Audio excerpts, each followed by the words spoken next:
Whip.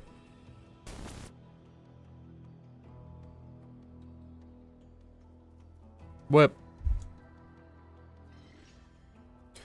They're starting an interview for next PoE 2 patch in 15 minutes and talking about the launch. I'm just goofing around till then. I was trying to just see if I could very cheaply increase my damage and was getting some Divinity Slate type beat to do so. And seeing how that works out. So I gotta play a little Tetris.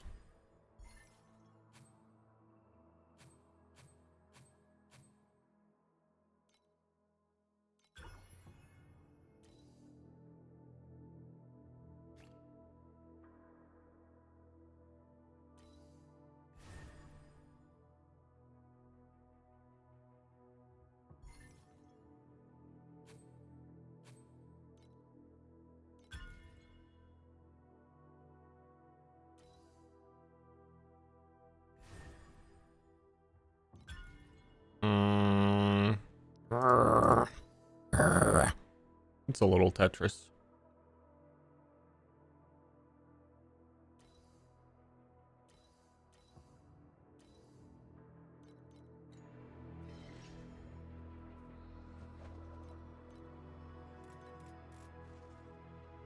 A super secret. No one even knows.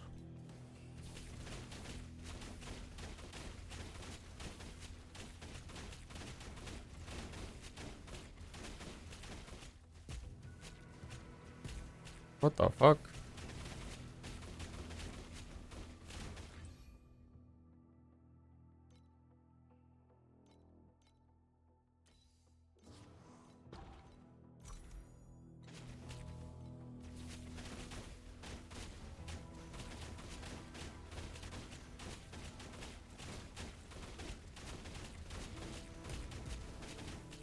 That's definitely more damage.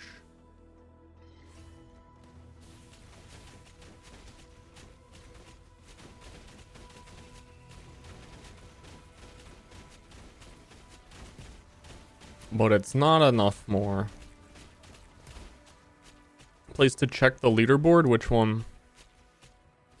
There's like 1, 2, 3,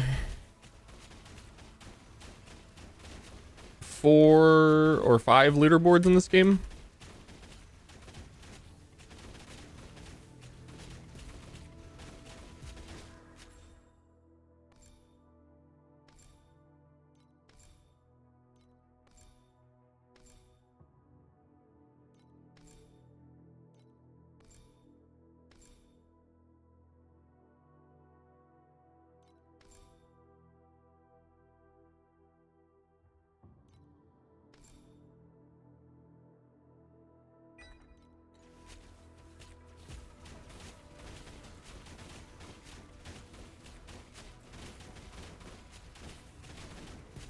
Wanted to see how close it was. I already have 2 different rank ones.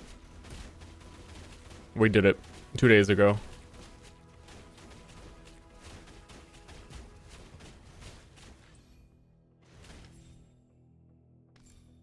+2.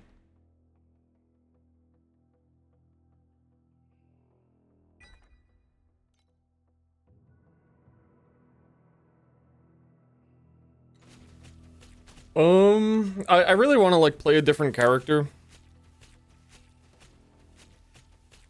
But they only just fixed the thing where I could even attempt to do the nuclear bomb, and I was thinking of another one, and it's just it's everything's so freaking expensive in this game. I don't know that if I always like beat the rank 1 thing, and then past that point of character progression, everything just becomes so incredibly expensive that it is so much grinding needs to be done to get even one thing, one piece.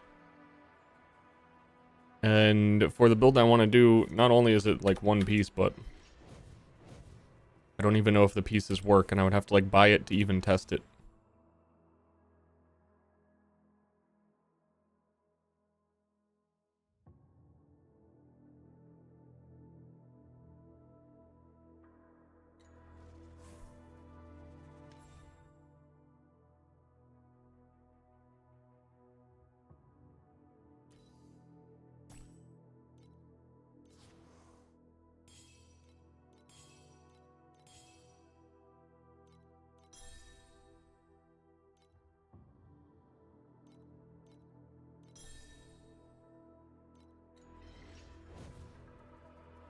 Yeah, Torchlight, they've definitely made the last season, they made the game a lot more grindy in general. There's a lot of like, I must say like artificial, I don't know, hurdles. Path of Exile kind of has like everything is, well, I mean, it can be grindy as well. It's just that this game has like such an incredibly high scaling minimum for completing certain content. We're at like a billion-ish damage. I need to get to like 10 billion. And that's such like a fucking pain in the ass. All of the like almost like time gated by content gated stuff.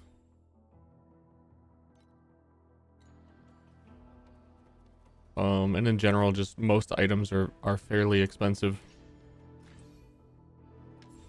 And even then, I'm kind of no, that was not inflating it. See if I can get.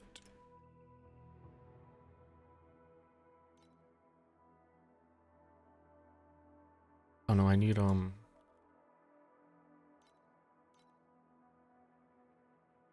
this is already gonna be stupid expensive, isn't it? For like one simple thing.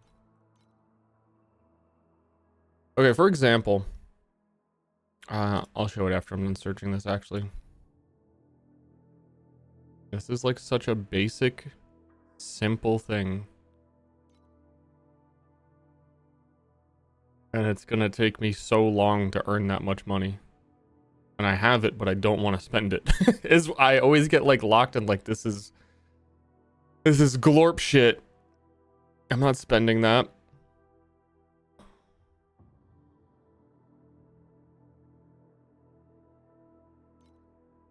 This incredibly simple thing, but another good example is every single like top end giga endgame build in this game has this item in it, this little 1 square, and it is There's only one that exists for 8,000. It usually goes up to like 14, 15,000 little currencies. And essentially every single good build needs it. And that's kind of what I mean. There is nothing in Path of Exile where you can say like every single character needs this expensive item. Where you can look at Mage Blood as like the 1 giga item. Builds don't necessarily need Mage Blood. It's just like super convenient and helpful. And you can work around it because it's a belt slot. There's nothing in this game that will work around you not having one of those. Just eventually you're supposed to. Well, I doubt that I would go that far.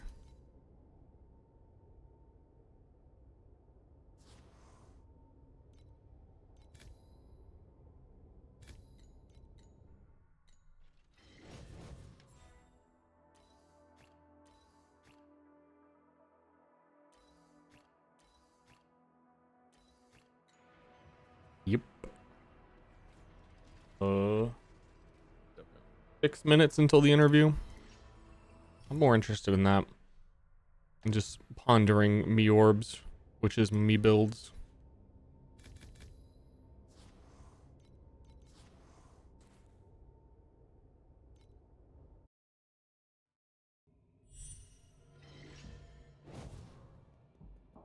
I don't know. I think I have a decent... I've had a decent strategy for making money. I should just do that instead of an actual map. And I super juiced my damage, and then when I do that, I fucking die. Anything I'm hoping from the interview? I don't know.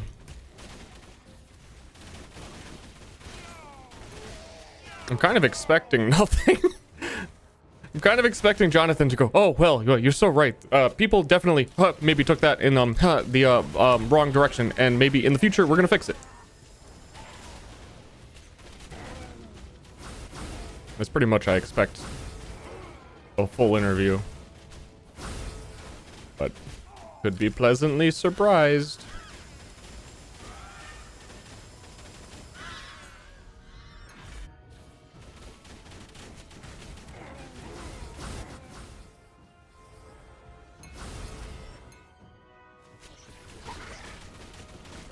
Matter of fact,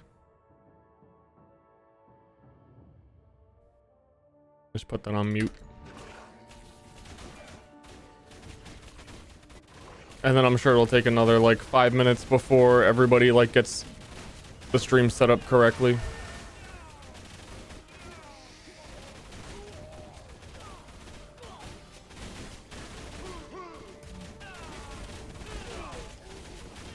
I feel like weaker. I like increased my damage. I feel weaker than before I started the stream. I'm not hurting anything. What are the mods on this map?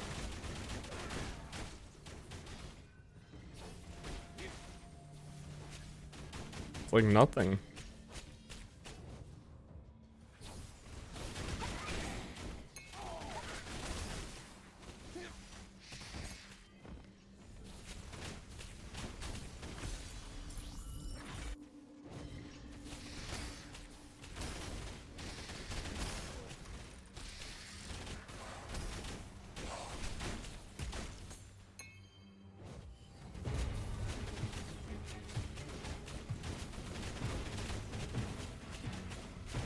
I'm gonna go into the Spider-Verse. I don't know what that means, though. Very helpful.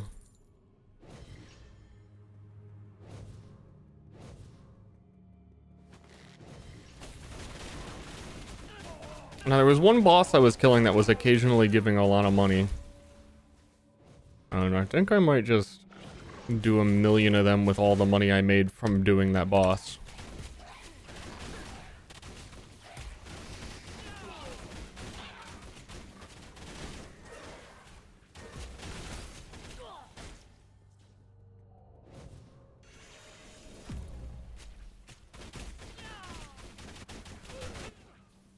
I've been wanting to do the trauma bleed build, and there's just so many weird issues, and I was like ready to pull the trigger on it.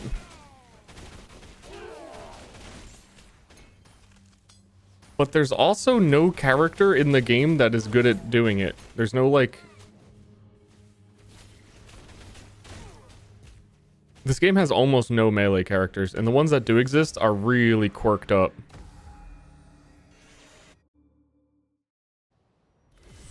So because they can't do the specific thing, then there's like no one else. There's no character in the game who can do it.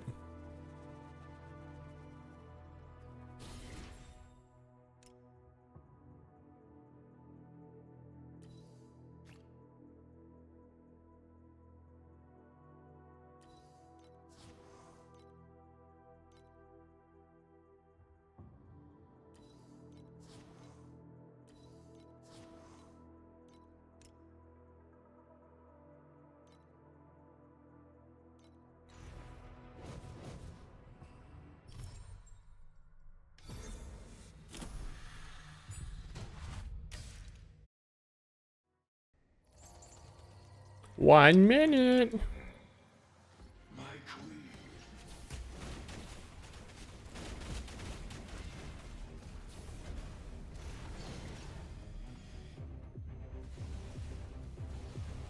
This is going to be a very exciting boss.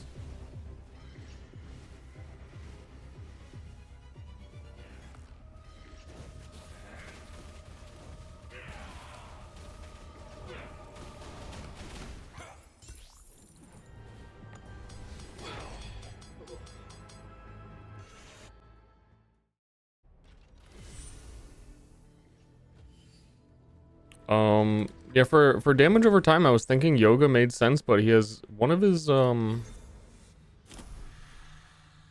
talents doesn't make any sense to me. And that I think most of the trauma damage is reap damage, and then Yoga says, oh god, it's complicated. It's like hearing myself talk. Forget about it.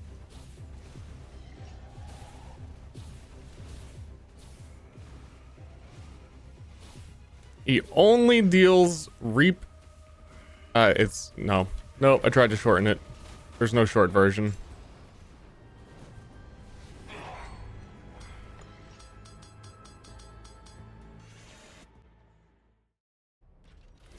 Game Director on Path of Exile 2. Well, we're back from our break. We've been playing the game a whole lot, and we've been reading a whole lot of feedback as well. So it's time to assess and work out what we're going to do next. They have a video? Now, later this week we'll be releasing PoE 2 0.1.1. This is a patch designed to address the concerns that we can address relatively quickly, without needing to create a new league or a new economy just yet. In this video we'll be going over some of the issues we've identified, and what we're planning on doing about them. It's worth stressing that just because a specific issue isn't on this list doesn't mean that we're not aware of it or that it isn't going to get addressed. It just means that we either can't fix the problem quickly, or we can't do so without the need for a new economy. One of the major areas that needs a lot of attention is the base experience of mapping. We've made a lot of changes here. First, in-game maps have received a balance pass to the number of monsters, number of chests, number of magical rare monsters, number of essences, strongboxes, and precursor artifacts. You should generally find maps more rewarding than before. Maps generally I can't hear him over their game. That they will be particularly rewarding in. Oh, because it's a minion build. Towers are a thing that's very important for players to run often, but we only had one of them. We wanted to add more variety here as soon as possible, so we've added 4 more tower maps. Yeah, the audio mixing is just not done very well on this. He's lower volume than their combat. Bluff and Mesa. We've also redone the existing Lost Towers map to make playing there less boring. We're now also spawning more maps with bosses. The rate was intended to be 1 in 4 maps, but in reality the rate was much lower due to some maps being unable to spawn bosses. We've increased the rate to compensate for this issue so that we can get the actually intended rate. We're also adding a new type of tablet that allows you to add bosses to your maps with its own mod pool. Strongboxes also needed some love. They now spawn monsters faster, have a less annoying fog effect, and have also received changes to the timings and effects of the mods on them. Now, let's talk about visibility of effects. Many maps had too much clutter, preventing effects on the ground from rendering, causing you to be unable to see and dodge them. We'll both change the level of clutter on some maps, and has changed some effects to make sure that they are always visible. In addition, elemental explosion effects have had visibility improved, stick around for longer before they explode, and disappear without exploding if a rare monster dies. Volatile plants are also way easier to see before they explode. Now we've also increased the zoom level on the Atlas, done a pass on various terrain collision issues in many maps. We've also improved the load times of opening the world map and Atlas panel. And we also now show the biome of a map on the hover for it. For other in-game content systems, we're focusing on getting all the rewards in line with what they should be. For Delirium, we recently fixed a bug which caused Delirium monsters to just not spawn after the starting part. And we've also buffed the rate of simulacrums dropping by 20% to make it more in line with the rate of finding the Expedition and Ritual bosses. For Ritual, we've made Omens now appear in the Ritual Tribute window 60% more often. For Expedition, we've improved the rarity from the shops, but we'll be wanting to make some more substantial changes to the rewards for this league later on. Now, one of the major concerns that we're often seeing is that getting to play Pinnacle content just takes too long, and that when you do finally get there, you only get one attempt and don't get a chance to learn the boss. In order to address these concerns, we're making the following changes. First, we're making the Citadel spawn closer to the center of the Atlas, and we've also added an effect so you can see them in the fog of war from further away. This makes them much easier to find. To address the problem of only having one attempt, on the Arbiter of Ash you will now get up to 6 respawn attempts. Respawns can only be triggered by the person who put in the keys, and everyone on your party will be respawned at the same time. Leaving the map still forfeits your attempt, so you'll still need to fight the boss with the build you walked into the map with. Higher difficulties of the boss will lower the number of respawn attempts you get, but you should know the mechanics of the fight by then, right? Now, Yeah, we'll also okay. be adding respawns to other Pinnacle content as well over time. We made it like Another thing that players have PoE1. noticed is that there are less keys from Faradin Citadels on the market, and thought that it was because the Citadel spawns less often. It turns out though that this is just because the boss kills players more often than the others. We've made a few changes to that boss to bring it in line with the other bosses. A lot of people have reported that many of our unique items are feeling underwhelming. Uniques are often designed to be build-enabled. True! I didn't think they would address that. Uniques. But we realized that we do need to make sure that more uniques feel powerful when you first get them at low levels too. In this patch, we are buffing a lot of uniques. These changes should make finding uniques at lower levels a lot more fun. I can't read all and that. Subsequent character playthrough is more fun too, when you have some great uniques to use. Can't read all that. We're also changing a few other things to make finding rares better at higher levels too. First, we're changing mod weightings a bit to make sure that there are less bad mods. Another fix is making high tier items no longer cull the highest tier modifier of a given mod type.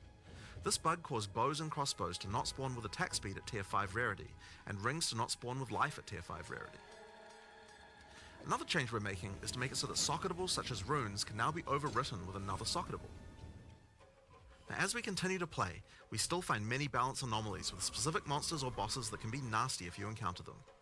This patch contains a pass adjusting a large number of those monsters and bosses. We'll save the full list for the patch notes, but there are a significant number of changes here that should address many cases where monsters or bosses felt too hard in certain circumstances. Here are a few examples to get a taste of what kind of changes you can expect. The Silver Fist Commander roll now does a lot less damage. Plague Bearers Detonate Dead can no longer be used from off-screen and has better telegraphing. Yeah, those guys are fucked up. Forsaken Miners throw less grenades, have improved visuals, and deal less damage. And Lost Men Zealots can no longer meteor you from off-screen either, as well as many other changes just like those. One of the big issues for players on consoles is that the web-based item filter system is currently not working. This means that they can't use item filters like the PC users can. For 0.1.1, we'll be enabling the same system that PoE1 has, which allows you to subscribe to item filters on the website. For now, this will be done on the PoE1 website to allow us to get this feature out as fast as possible. Later on, we'll improve the user experience of this and put it on the Path of Exile 2 website. This patch also contains a bunch of other smaller changes and bug fixes that I'm sure you guys will appreciate, like buffing armor and scavenged plating, showing the number of uses left in your charms, as well as an effect when they trigger, Yitta! The song of the exiles. fixing the music that Una was supposed to play in town, No, really? There's no way. Why is it? There's no way. In a minion league? plenty of other little fixes and improvements throughout the game. There's no way. Now, we have a huge amount of much more meta-shifting changes that we know we want to make.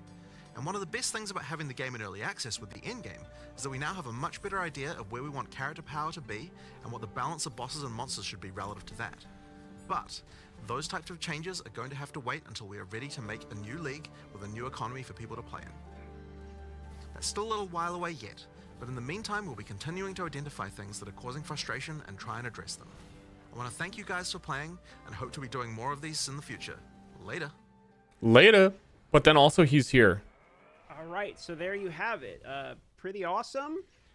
We are now going to call them, get them ready for the interview. So we're going to go to a screen here that is... There you have it. You know, be right back type of screen here. I was not looking no at my screen. It's be a blank screen for probably 5-10 minutes at the highest. And now we're going to do an interview about what we just saw. So give us one moment here. There you have it.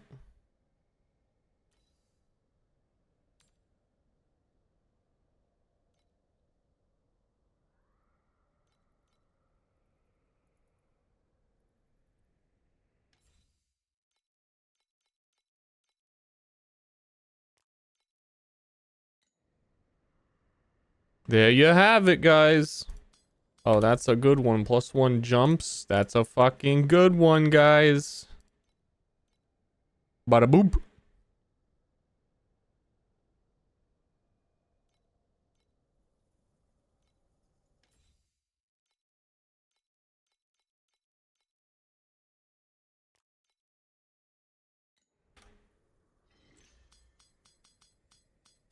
The impressions on the changes? They just skimmed through them. I don't know. They're all good, but they're not, you know, it's not like they added Druid or anything. It's not like they've talked about that yet.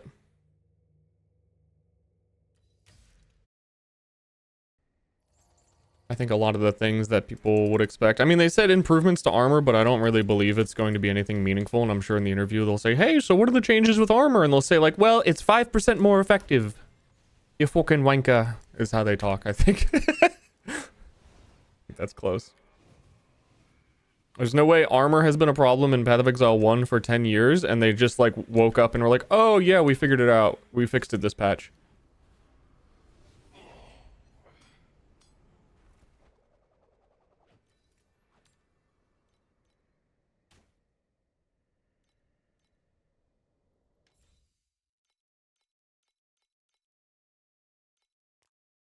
Oh boy. Can we get some goddamn audio? It's time to look at every single candle.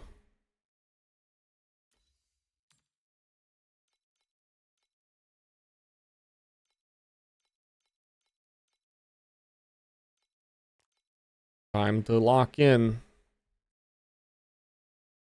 Oh, I missed a lot of it too. It was actually hard to pay attention to this game and what he was saying at the same time. So I didn't hear removing runes.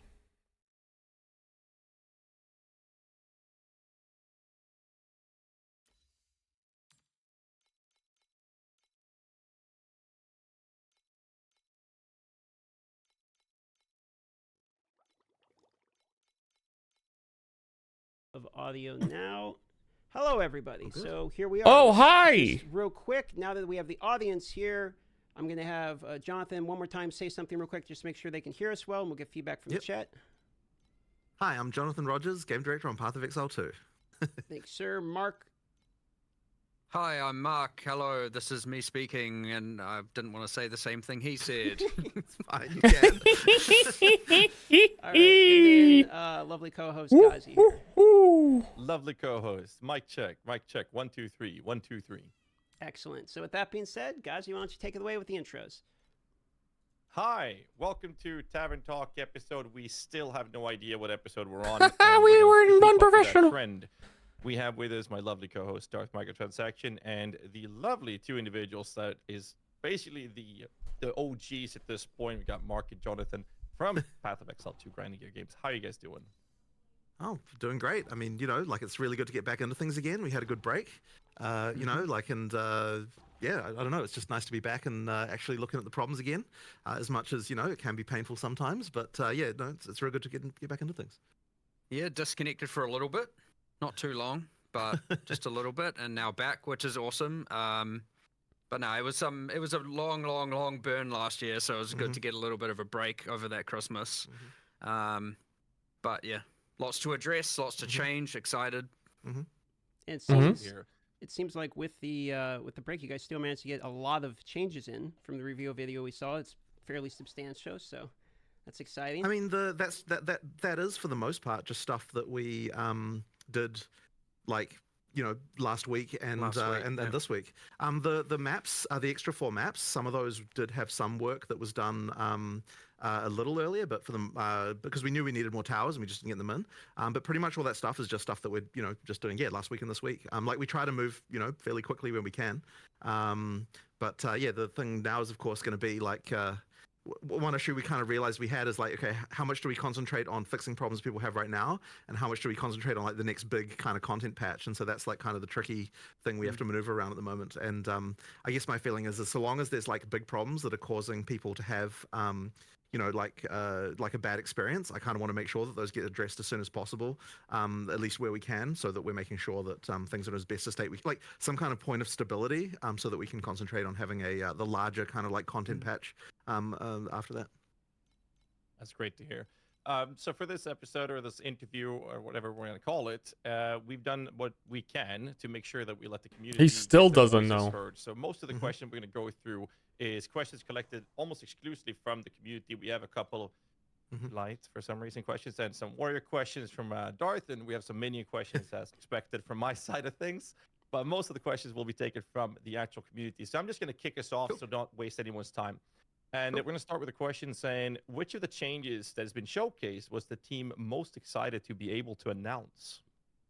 Well, I guess that I'd say that like these changes, obviously, while the players are happy with them, we're not exactly excited about them per se, because these are just like fixes to things that are problems, right? So the stuff that we're excited about is the stuff we're not talking about, which is the content that's coming up in the in the larger one that'll have an economy reset and so on. So there's obviously a lot of stuff there, but for this stuff, it's just like really like, okay, what can we do to make sure that people are having a good time? That's kind of the main thing I would say. Yeah, which is exciting in its own Sure, to see sure. how much more we can improve, how Sure. many people having a good time. Yeah, So yeah. So I mean, that's good, but yeah, really, it's like there's no one thing there where we're like, oh yeah, this is the amazing thing. It's like it's all just like, let's make the game not suck. That's kind of our main goal. Whoa. So one Good of, perspective. so one of the Whoa. changes for in-game maps. Whoa, the game is, the sucks. changes to, you mentioned monsters. Apparently chests, the game player sucks. monsters. What impact are you guys hoping that this change specifically is going to have in in-game mapping? Well, I want this. Well, there's a couple things. It is just a general, probably 30% more kind of monsters, items, etc. from inherent maps. You get the thing where now the inherent map is higher value, and thus proportionately the league is less impactful. Say Breach, which is obviously in its own universe of craziness right now. Can you guys But address the idea game is the sucks base map is more allegations? rewarding, and thus adding the extra content is less necessary for, say, map sustain. The other thing is it will interact with different rolled maps differently. So we tried to do this better before early access began, but again, it should be now. Certain maps and certain mods that increase the chests, the rarity of chests, the rarity of monsters will have different benefits. So that's kind of cool that I want people to learn that over time and see what's beneficial, what multiplies better, and then you combine those things where you have this map's better for number of monsters, whereas this map's worse for number of monsters because they're multipliers. So like a really small map versus a really large map, actually before they were relatively consistent. Now that large map might have twice as many monsters as that small map, but it has the same density of monsters. So you don't just have big open empty spaces of nothing. So obviously now the number of packs, if you multiply that up, it has a much grander effect on the big map than it does the small map. But the small map is obviously easier to clear, faster to clear. So say if you're optimizing for bossing, you're probably going to try and have the be applying more bosses to small maps using the new tablet. Or if you're doing leagues that, more like Breach, you might want smaller maps that way because you're focusing on just farming breaches as opposed to, say, Delirium, or say Expedition favors, it doesn't really care if the map is large or small. So, having those different kind of axes is really interesting where you are thinking about that as you go. Now, people have to learn that, and that's cool. I actually want people to learn that and kind of post all their details on, like, this map's really good and this map isn't. And we've accounted for layouts, how fast they are to clear, all of that stuff. So certain maps that were more tedious to clear now have pretty drastic advantages on at least one or two different axes. So they might have a higher number of minimum monsters, rare monsters, higher spawn rate of rare monsters, magic monsters, rare chests, who knows. And there was a lot of that balance that you couldn't really do until you actually had experience playing them, right? Because it's hard to tell when you're just in development and you're not on a real character. Like, is this map actually fun or not, right? And the in-game got the least amount of testing, so it really did require, like, okay, some actual proper play and be like, okay, is this map, to really answer the question of is this map good or not? So now, when You're telling me you couldn't answer that about Augury when you put 3 levers that you couldn't, you didn't know if that was fun or not? The in-game had by virtue of Because you were in the testing phase? Tested as what the campaign was. Go on. That all being said, I'd say one thing it has introduced is it has added more bad luck or mistake protection to some degree, because if you would like fully juice a really small bad map, that minimum of bad is now much higher. And so, like, you all of a sudden now have invested all this wealth into this bad map. You've run it, and you're like, "What the? I didn't get anything back from it." So, the minimum is certainly now much better, which should hopefully protect a lot of people who are falling out of map sustain. Whereas, like, a lot of the good players who are a bit more observant, a bit more familiar with PoE 1, were just like happily sustaining maps. And so, yeah, you had these two ends of spectrum, and hopefully we've raised the minimum now with these changes. So 2 follow-up questions. Since this was a question for later, but since we're talking about bad maps in particular, something you mentioned here, what is your guys' opinion on the current state of maps in the game? Not so much from a monster point of view, but of a layout of maps. So there are some maps people don't like as much. There are ones people really do like as much. Is your opinion that you need maps, for instance, like Mire, Augury, Vow Factory? These are some of the least favorable maps. Do you think you need maps like this in the game in order to more appreciate the more common ones people enjoy? Or what's your stance currently on the map amount of variety that are in the game, put it that way? I guess ideally, like, if there have been a few adjustments to things like that. Probably not, like, we're not necessarily going to take every map people find annoying and change it, like, so that people don't in that way. But certainly there should be balance changes to make it so that they feel at least worthwhile, even if they do have some more annoying layout or something like that.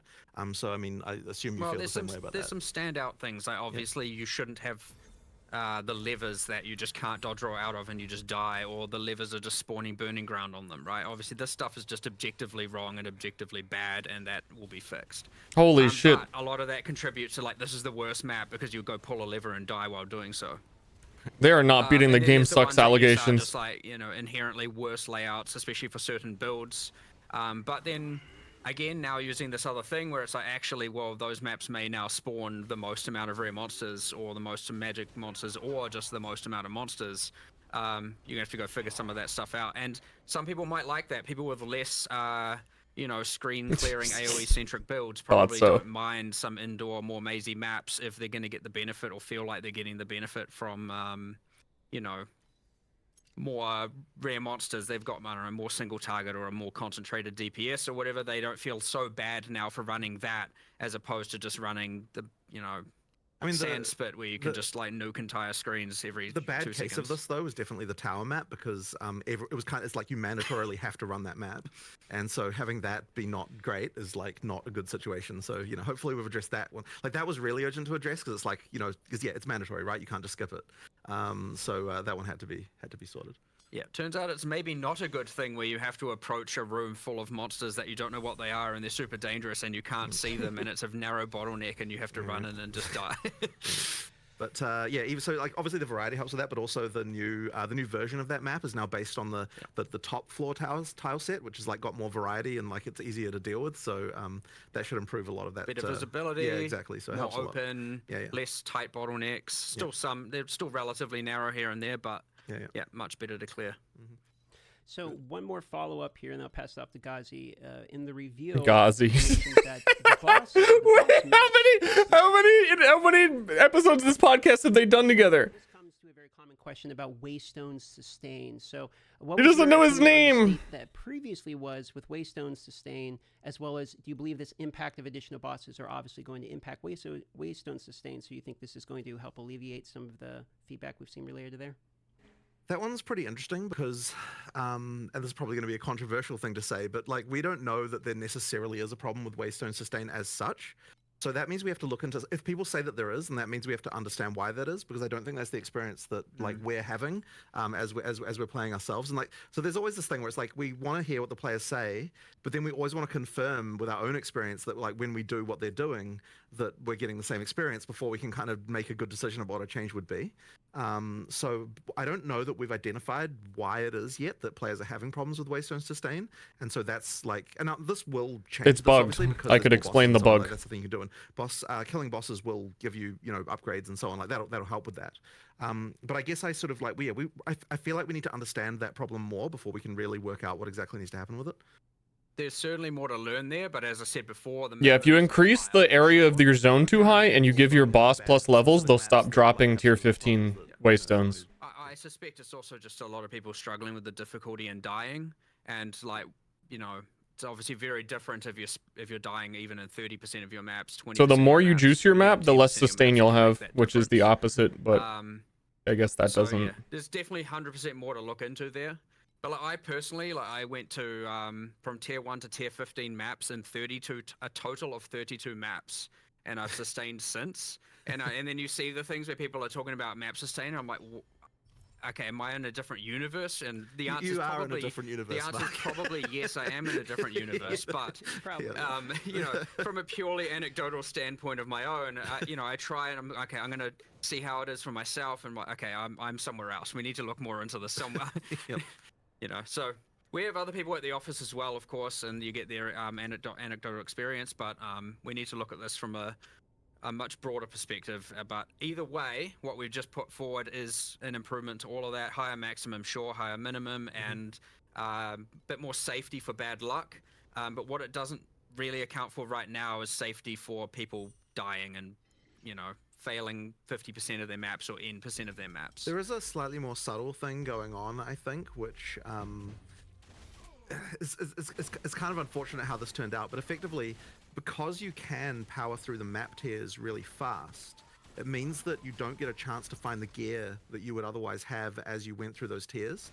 And that means that effectively... Wait, do they think you can find gear? You might be playing higher tier maps than what you really should be playing for the amount of like wealth that you found, and that means that your map sustain is bad because you're dying more often because you're kind of playing higher tier content, and is on us because we like need to adjust that so that you that you only start effectively, in order to progress up the tiers, it needs to be more that we need to sort of gear check you more as you go up a little bit to make sure that you've got the gear you need before you're going up the tiers. But this is going to be a really subtle and tricky thing to get exactly right. Like, there's quite a lot to that, and that's kind of more of a thing that we can sort of look at over a bit of a longer period of time, because it's going to require some adjustments. But yeah, that's just sort of another one. But there's quite a lot of implications to all of that, and I don't know that we're quite ready to like understand exactly what would need to happen for that to happen. But that is kind of one of the issues that we're seeing, is just like, yeah, effectively people playing content that's harder than what we would hope they would be playing for the gear that they have, which then causes the deaths, which causes the sustain to be bad.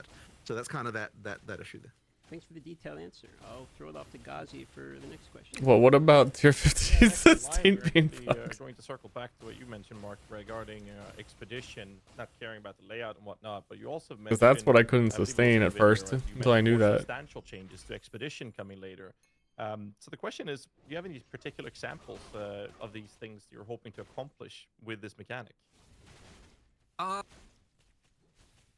Yeah, I can't really say what it is, but what I can say is it is intended that every league, sort of, I'd say without promising it, because we're allowed to make exceptions. It is kind of intended that every league provides some sort of access of character or crafting power that is abnormal. And so, you know... different, that you can't get anywhere different. else. Mostly character power here. So aside from the unique items, obviously they can, or sometimes don't, provide character power that can be attained elsewhere. This is more about something else that's, you know, similar to, say, the instilling your amulet with a notable. You know, it's something that only that provides. It gives you more power than you would have had if you had never done it. And so ideally, every league would kind of do something like that, or provide a crafting avenue that would then give you something like Guys, that. leagues are gonna have new content.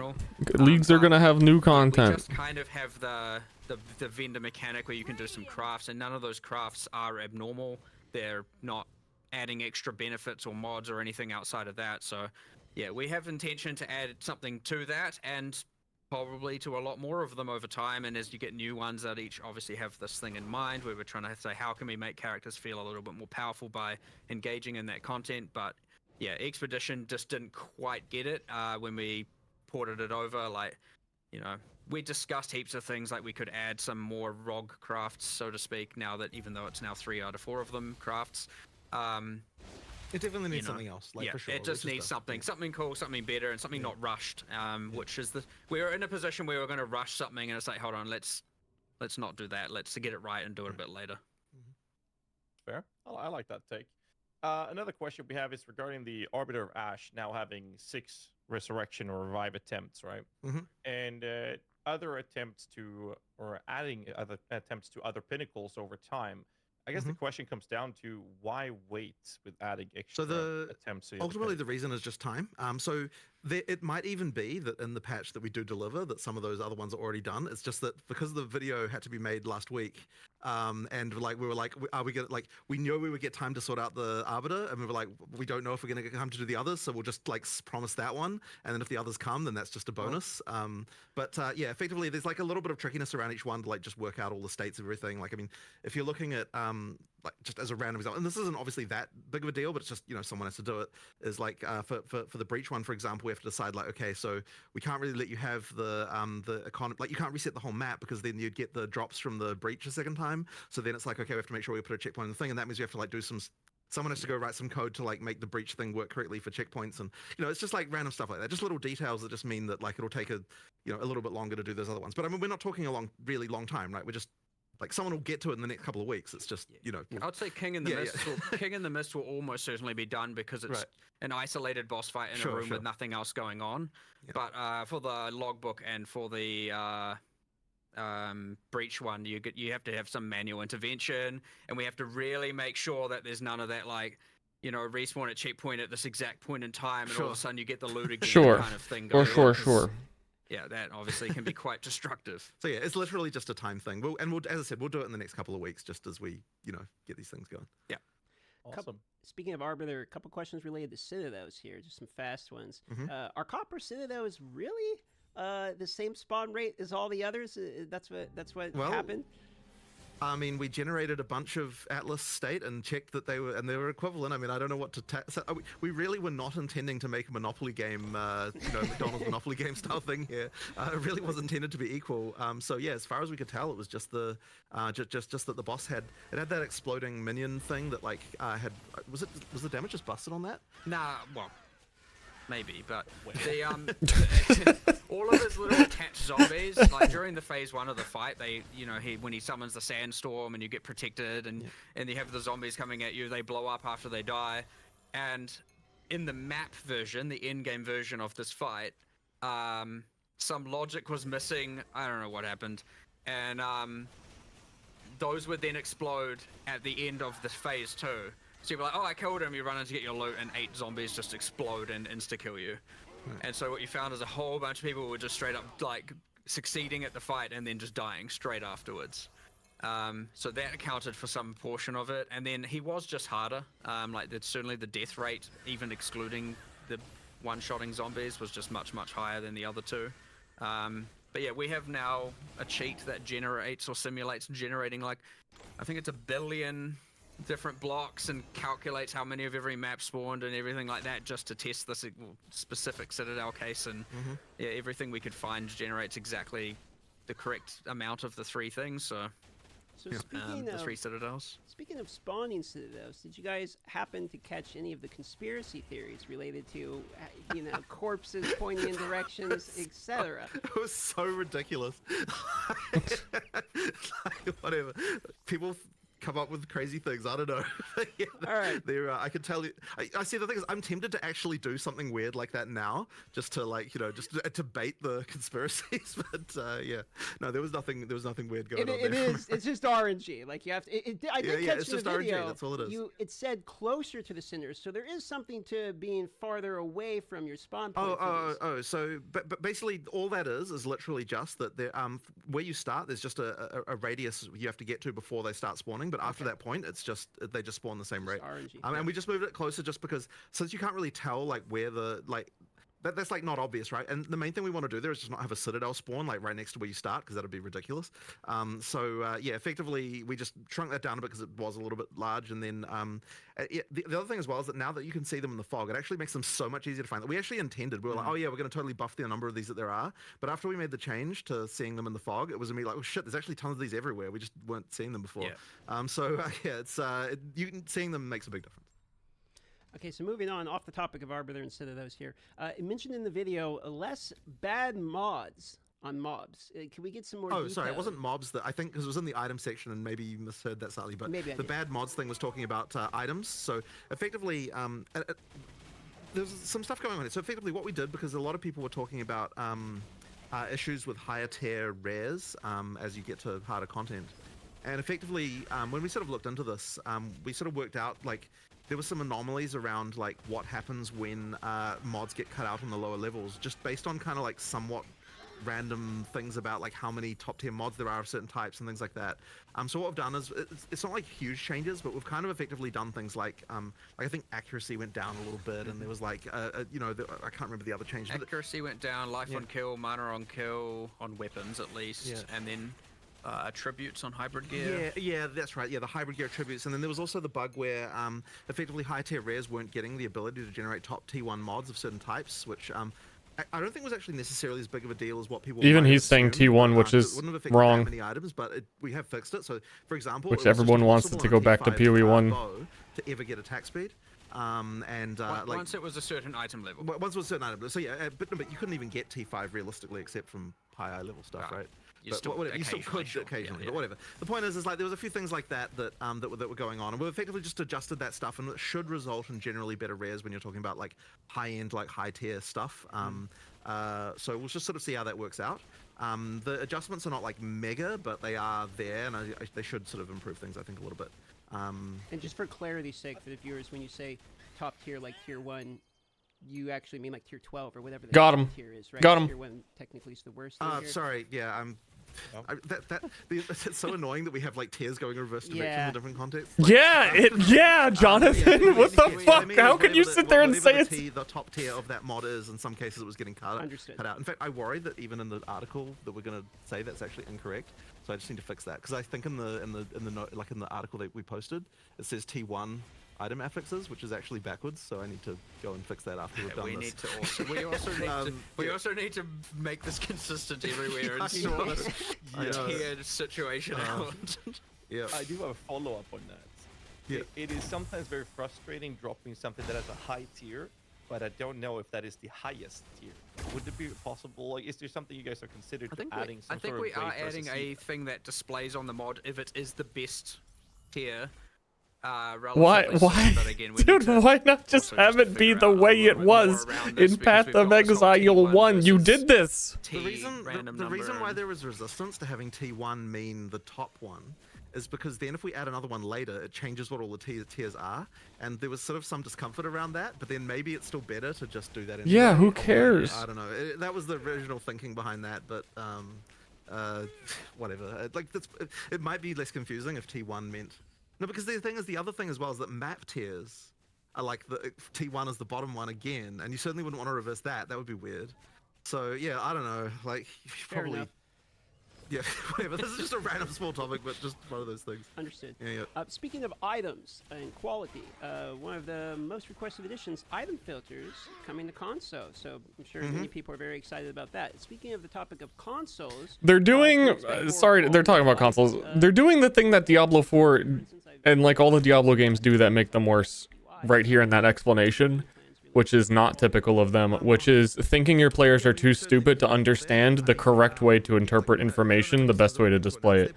So they're making the game worse because they think everyone's too stupid, which is not what PoE has ever been. Another thing that we will be doing for people who use controller soon is like the ability to fast swap between controller and what they actually do is make it harder to understand.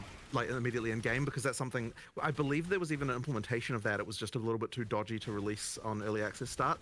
So we just need to get that sorted and then tested and sort of that. So that'll be another one. But in terms of just general console stuff, I mean, look, there's just more we can do, right? And you know, we've got our guys on console. They'll be looking into these things and just making changes. The text size one, I do think needs some addressing. It's a little bit tricky because there's kind of a lot of things all through the game that need like futzing around with. So that I definitely appreciate that. And like part of that is literally because when we're in the, this is kind of bad, but it's like in the studio, we literally have like a big screen and the couch that's near it is like relatively close. It's like an actual real world scenario. You know, people often sit a bit further away, and we probably should have been thinking about that. Yeah. Yeah, things like that just need some addressing for sure. Fair enough. All right. Putting aside bugs and tuning that is expected for early access state, what's a question that I was asking about? What are the players' feedback that surprised you guys the most?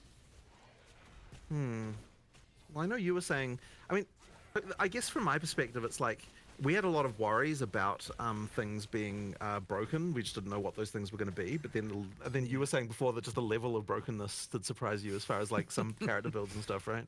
Yeah, like I had my whole like, okay, obviously people are going to find broken builds, but like we escaped millions into tens of millions, and then we escaped tens of millions into hundreds of millions in measuring in DPS, and then we escaped DPS into comets per second. And then like you got to this point where it's like, okay, we're just off the reservation here in terms of just, you know, when you 1 week in and someone's like, here's my 450 million DPS build that hits the pinnacle boss for 141 million damage and one shots in the 3-player party, and I'm like, oh, well, where are we? Like, what happened? The thing that I found a little bit sad, and I guess we should have just expected this, is that like I sort of expected that the first few times people were playing the pinnacle boss, that would kind of be a normal fight. But in reality, the first few times people played the pinnacle boss was just completely like a disaster because like they just had because the fight's a disaster. You also had to have like a ridiculously broken thing going on, and so you just ended up with just like like you don't even get to see the mechanics, and it was just like that was a bit sad to me. Well, yeah, because you had one portal. When are you gonna see the mechanic? Shot instead of just selling it off to those people who do one shot. But we'll see how that goes. But I mean, the tricky thing about this has just been that, like, okay, so we do generally want to not do mid-league nerfs, and there was a period there before Christmas where we were making some changes, but we weren't even considering those to be mid-league nerfs because they still left things in a state that was still like very, very good. Like from our perspective, and like maybe the players would disagree with this, it was kind of like when we nerfed something there, we were still leaving it in a state where it's still some of the best shit ever. And so from our perspective, we were like, well, there'd be no reason to have to re-roll your character after this change because like it's still crazy. So we didn't even really consider those to be mid-league nerfs in the same way. But then obviously there's going to have to be some changes because like, you know, there are just certain things that are just completely ridiculous. But one thing we've got now, and I kind of mentioned it in the video, is that like we actually have an understanding now of like what a character should look like. And so ideally when we do our first like true balance patch, we should be at the point where we can be like, okay, here's like these like 10 things that need to come down, but then there's also like Cast on freeze is still the best. Is you saying cast on freeze is still the best shit in the game because you can't use it at all anymore?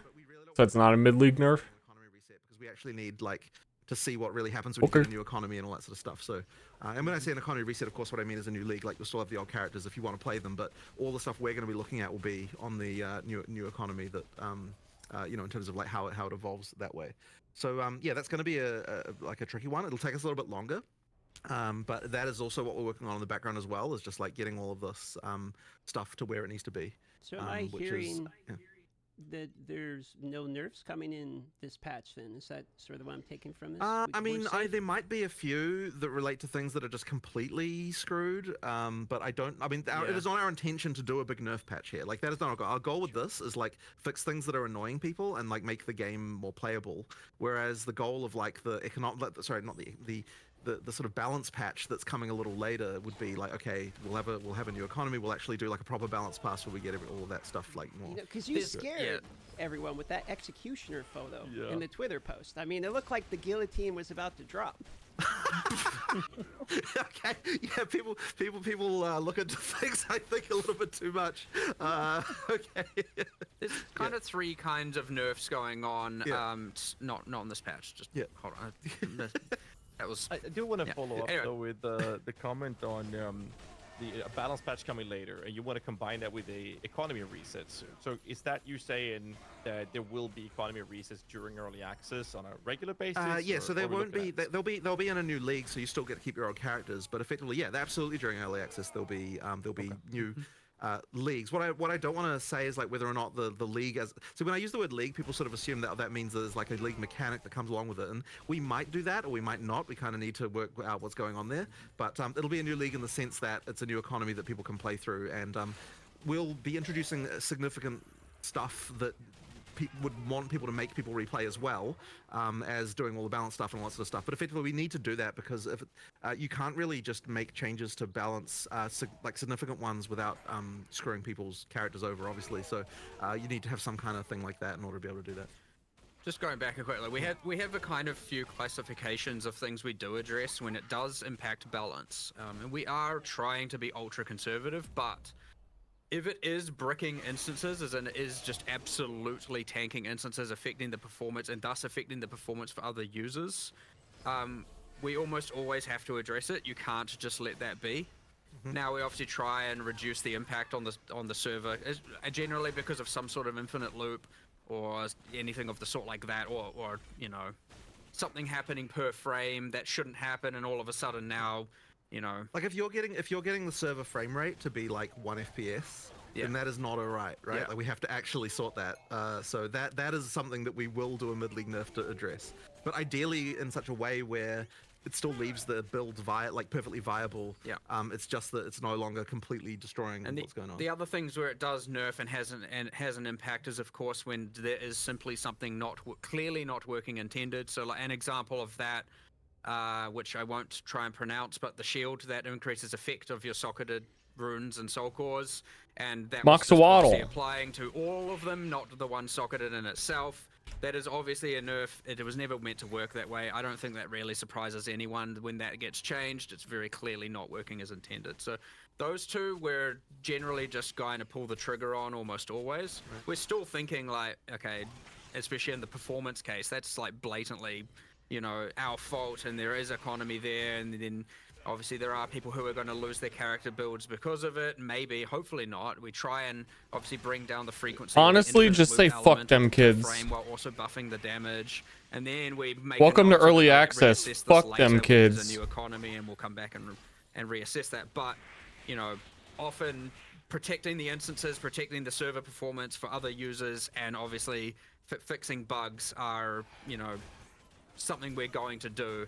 And so that can have an impact, but just like at this point, preferably for all the other main nerfs where you're nerfing, just blatantly nerfing someone's build or nerfing a build, we're trying to currently push that towards the you know, economy / league reset kind of point. Yeah. All right. It's a very extensive answer. Appreciate that. That's one of the things that makes this very fun for us to do. We ask a question, then we just lean back and let you guys do your thing. I love it.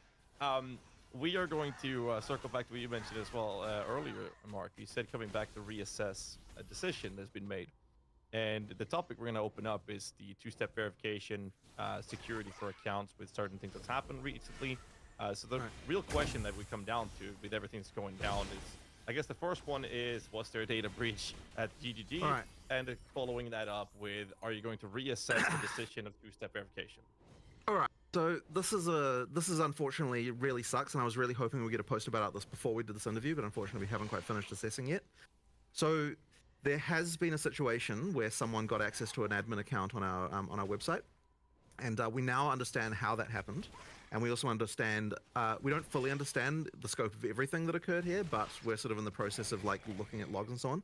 And there was a few really shitty things that occurred here that I'm very unhappy about. So the first one, just to say this, is that the thing that happened here was actually kind of the same thing that happened a while ago when that's not a good way to start this. A Steam account was compromised through Steam support. So effectively what happened is one of our administrator accounts had a Steam account associated with it, and this was a Steam account that the person who had it attached didn't really kind of know. I mean, obviously they could have checked, but like they didn't really consider the fact that this was like this old Steam account that they don't even use anymore was attached to their admin account. And so effectively what happened was that got compromised through Steam support. So I don't know like all the details exactly what happens there, but effectively what happens is that like they are able to somehow provide like details that they managed to find on someone, like the last 4 digits of their credit card information or whatever, through that they get through some other kind of means, and then they provide enough information to Steam support where they're able to get Steam to change the credentials on the account, which happened without us noticing, because once again this was an account that this person doesn't log into, so there was no like they didn't realize that this has occurred. And then another thing, this was compounded by the fact, and this one was really, really crap, that so whenever a customer support person makes a change to an account, they there's like an audit log, right, of like all the actions, like the events that they've done, and this effectively means that like when we investigate like, hey, what's happening with this account that got compromised, like we obviously look at the events and see like, hey, was there anything, like what happened here, right? Did someone change a password? Was something going on with that? And there was actually a bug where the event for setting a new password on an account was incorrectly in the back end labeled as a note rather than like an audit event. And what that meant was that so notes are things that like customer service can add to people's accounts and they can edit them and delete them. And so the password change thing being a note could be deleted by a customer service person accidentally rather than being rather than being permanently there in a way that no one could change. And so that effectively meant that what was happening is the person who managed to get an account, they were compromising the accounts by setting a random password, then deleting the note afterwards to say that had happened. And so when we would look at accounts, we just wouldn't see this. And so it was like really not obvious to us that what was going on there. So I don't have like full information yet about exactly the extent of everything that happened, but what I can tell you is that 66 notes were deleted. So that would imply that 66 accounts were compromised. Now, it does extend slightly back further than what our log history is. So I think there's like, so we only keep logs for 30 days. And that's like a whole, privacy rules around that stuff means that that's your log retention. Now, there were 5 days before that where the account was compromised, but this is all pre-launch of PoE 2. So effectively, there were the 5 days back in November when we don't have logs for, and then after that point, there were 66 accounts that were that had notes deleted. Now, the reason why I am using that phraseology here is because the things were deleted from the frickin' event stream, like we literally don't know what happened here. Like the only thing I've got to go by is the web server logs, which don't actually record. Like, I think this is one of the layouts where you have to avoid picking up chests. Of the page they went to, right? So effectively, we can see like basic information, but because the thing itself that they were doing involved deleting the frickin' records of the fact that they were doing it, meant that like. Yes, it's unfortunately very difficult for us to track down full information about this. Now, we are going to be posting a post with like all the information that we can possibly gather that we're sort of still gathering. And we were obviously initially very afraid that there'd been some kind of larger data breach here where like they would somehow had access to our servers or something like that was going on. Like because we had no idea initially, right? So we're kind of like, oh shit, no, I fucked up. On here. But now that we've understood that the vector was via a Steam account like that, it kind of means that like effectively what they had access to was the same stuff that customer service had access to, and all of that stuff is logged except this one thing that was not like logged due to this other thing. And then since then we've also added a bunch of extra security stuff that honestly should have already been in place around this to sort this out. So all of that is to say that we totally fucked up here with like security stuff on this account. Like we're certainly not going to have any Steam accounts linked to, like we're going to audit and make sure that there's no Steam accounts linked to any customer service admin accounts any longer. Like that certainly needs to not happen if there's going to be this kind of attack vector. As well as we've added a few other measures that to just make sure that this sort of shit doesn't happen again. All of that really, really sucks. And especially because, like, as I said, just due to the fact that the stuff about it is deleted, we can't, like, easily find out what even frickin' happened. So there's going to be more investigation and working out what's happening here. But, that seems to be what occurred. So just quickly, for the people that are going to give it like a quick recap, this was a social engineering breach. This was not like a server-side data breach of an admin account. And this is a one-off, one account. It's now a closed case scenario. The viewers do not have to do anything on their side to worry about their information. So the moment that we realized that something had gone wrong, we just immediately reset all the passwords on all the admin accounts and deleted all the sessions just to make sure that everything was kosher. So from that moment on, there was no more like accounts getting compromised or anything like that. Sure. And then now it's just been a matter of us like doing a bunch of log analysis, and it's actually quite like because the only way we've got it is the weblogs, and it's taking a while just to process all the stuff, and there's obviously a lot of human investigation. Like, we just haven't yet been able to prepare like a full report about it. We are gonna be Humans? posting one hopefully in the next day or two. To have all Yeah, the yeah. stuff about that. But yeah, that was just really, really crappy. So then going back to the actual question about two-factor authentication, I mean, in this particular case, it wouldn't have actually helped because it was compromised through our frickin' support interface, right? Except for that, probably it would have helped in the sense that if we had added like if there was two-factor auth, presumably the bug about where it didn't get logged when someone changed it wouldn't have applied to that because, you know, it's a new thing that they wouldn't have had the same bug for. So I suppose it would have helped in that sense, but yeah, like that's the thing with that. So then talking about two-factor auth. So first of all, I'm like completely not against two-factor auth in any regard. The only issue with it is that it's easy to implement two-factor auth. What is hard to implement is all the policy around how to recover when people inevitably lose their second factor. And so that's the kind of tricky part to actually deal with. And so like it's kind of one of those things where like, yeah, we will do it, but like we're just not quite prepared yet to be able to do it with all the customer support stuff we would have to do. And like, and it's kind of one of those annoyingly deep holes of like, okay, so like someone loses their password, what do you do to verify it? Like, you know, the two-factor auth thing, what do you do to verify this? And it's like, okay, so now you start to have to worry about like what personal information can they give you, and then now it's like storing personal information, and then like what's the GDPR implications of that, and like there's just like it's just like a whole rabbit hole of just like random policy stuff that all kind of like comes around to that stuff. So yeah, effectively, what I will tell you is that we're immediately going to add two-factor auth to all of our support accounts. So you can bet on that, and that is not a problem. That is not a problem for us to do there because the policy around that is like, well, you just like walk in person to the frickin' you know, guy. If you lose it, then you can physically deal with that, right? So that Come on, guy. is how we sort it out. But as I said, we will get to it, and it is a serious thing. We definitely want to have this. It's just a question of just getting it done, really, like all the policy stuff around it and all of the like. Yeah, just as I said, it's all support nightmare around how to deal with it. Well, I appreciate the extremely vocal transparency about what's going on. I'm sure lots of people here watching appreciate that as well. And we won't grill you about it or anything, so appreciate that information. We'll move on here to a little bit more fun topic, which is upcoming content for the game. So we've been asked, one of the most common questions we've had here is things like roadmap for cadence of releases. You know, you guys originally stated 6 to 12 months for full release, which begs, you know, the question, how many leagues between? There's 6 classes. So if it's 6 months, it's 1 class a month. You know where I'm going with this. So, you know, can we expect any information in terms of the cadence of releases, upcoming things like weapons, classes, skill gems, etc.? Right. So the cadence we want to hit is sort of something similar to the kind of league cadence that we've done before for PoE 1. So like that's like I think that it works. Things work the best when you've kind of got like like releases that are fairly large that like have a significant amount of stuff in them to actually bring people back and play and so on. So you can kind of expect a similar thing like that.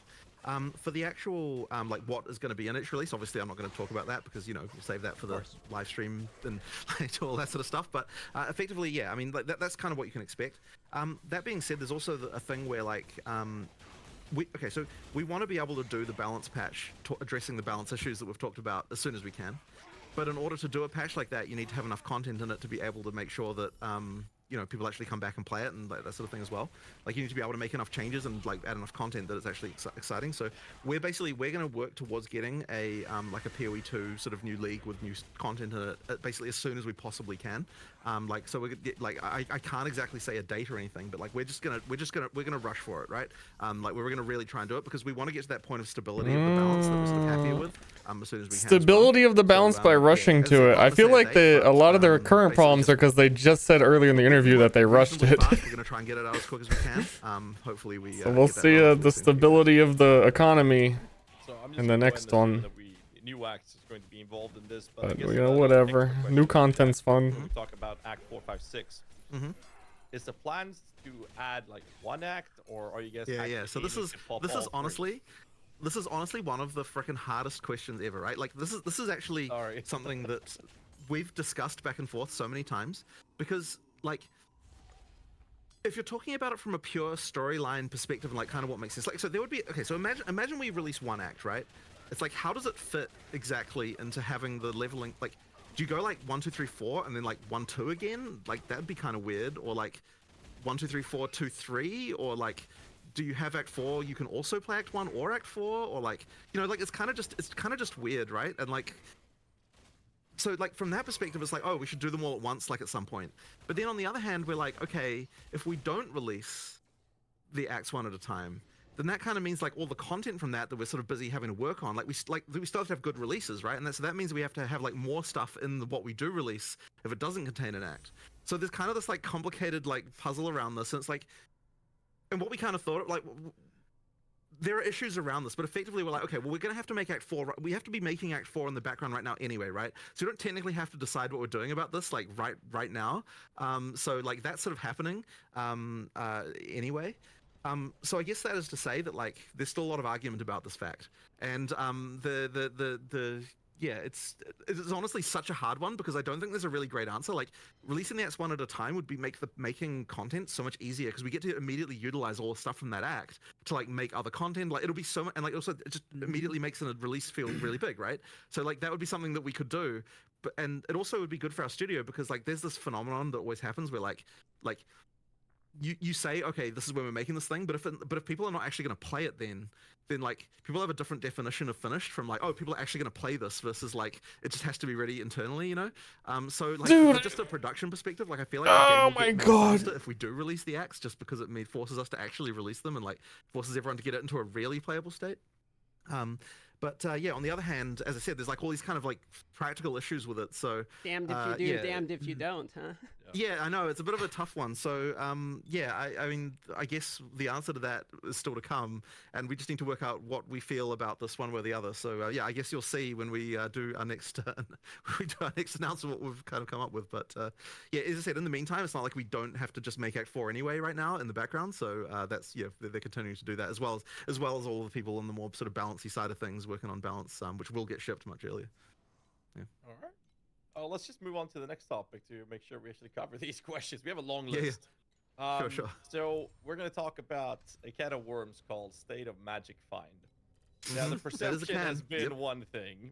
And I mean, shout out to Slippery Jim for the absolute... Oh, Slippery Jim. Shout out to Slippery Jim. That it's fine. So what do you guys think about Magic Find in its current state? This is a very true question. Now, what I will say to start with is that, like, wait, why are we shouting out Slippery Jim? What did he say? Is he the only person who had a question about this? Diminishing returns and everything is concerned.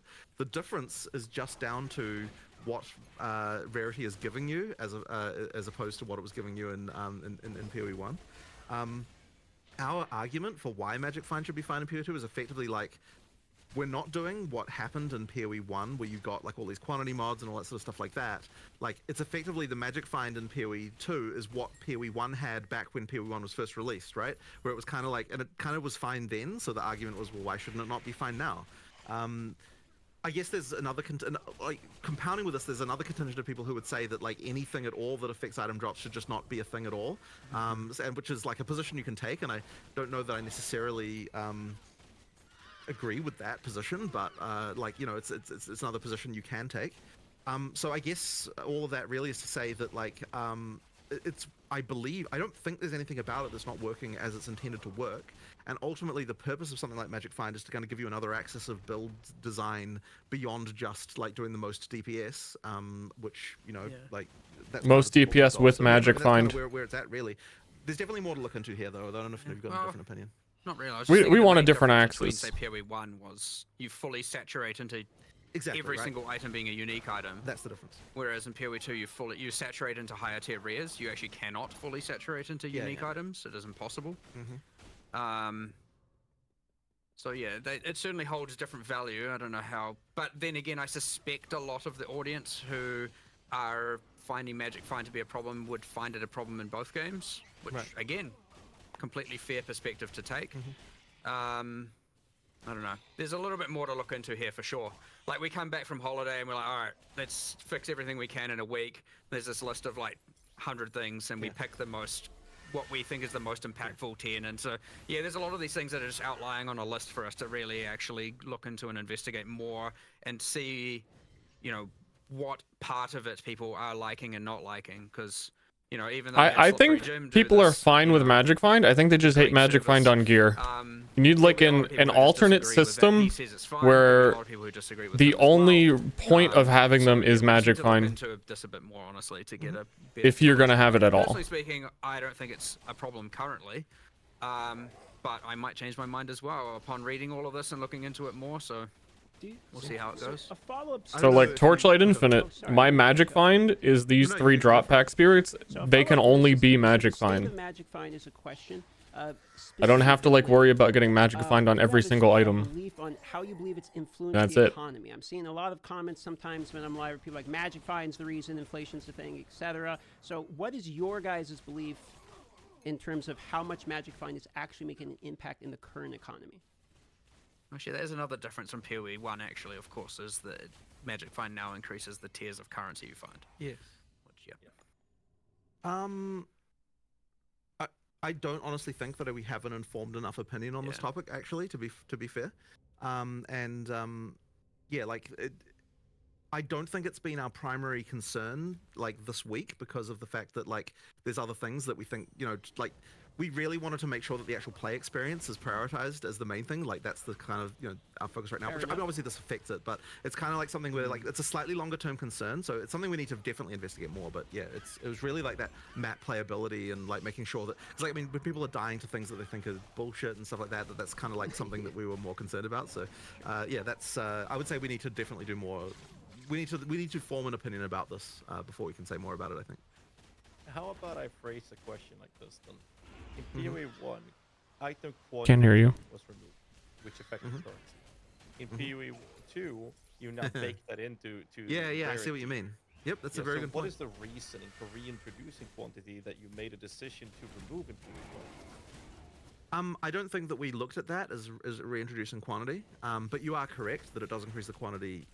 Well, okay, it's not that it increases the quantity of currency; it increases the type, the tier of the currency you get, which you would look at that as quantity because like you don't care about like whatever transmutes are and dropping. augments You only become- care yeah. about the higher ones, and so as far as you're concerned, that is quantity. So I would say we just didn't really look at that as quantity, but you know, you're not wrong about that. Like that is true. Yeah, it's certainly going to be a problem if it is perceived as that having enough rarity is the only way to thus have enough currency to say roll your maps effectively sure. and also have enough. Should I make my spend on magic gear find and whatnot. manifest, Like, though? that's certainly a problem. In which case, some adjustments probably likely do need to be made. But I again, really should. we're just speculating now. We need to. we're look gonna into make this any and more get a lot PoE more videos. in order to get an actual informed decision there. That's fair. I do have one last follow-up on it, and it's a discussion we had 4 or 5 years ago with Chris Wilson, and the topic was actually about currency drop as well.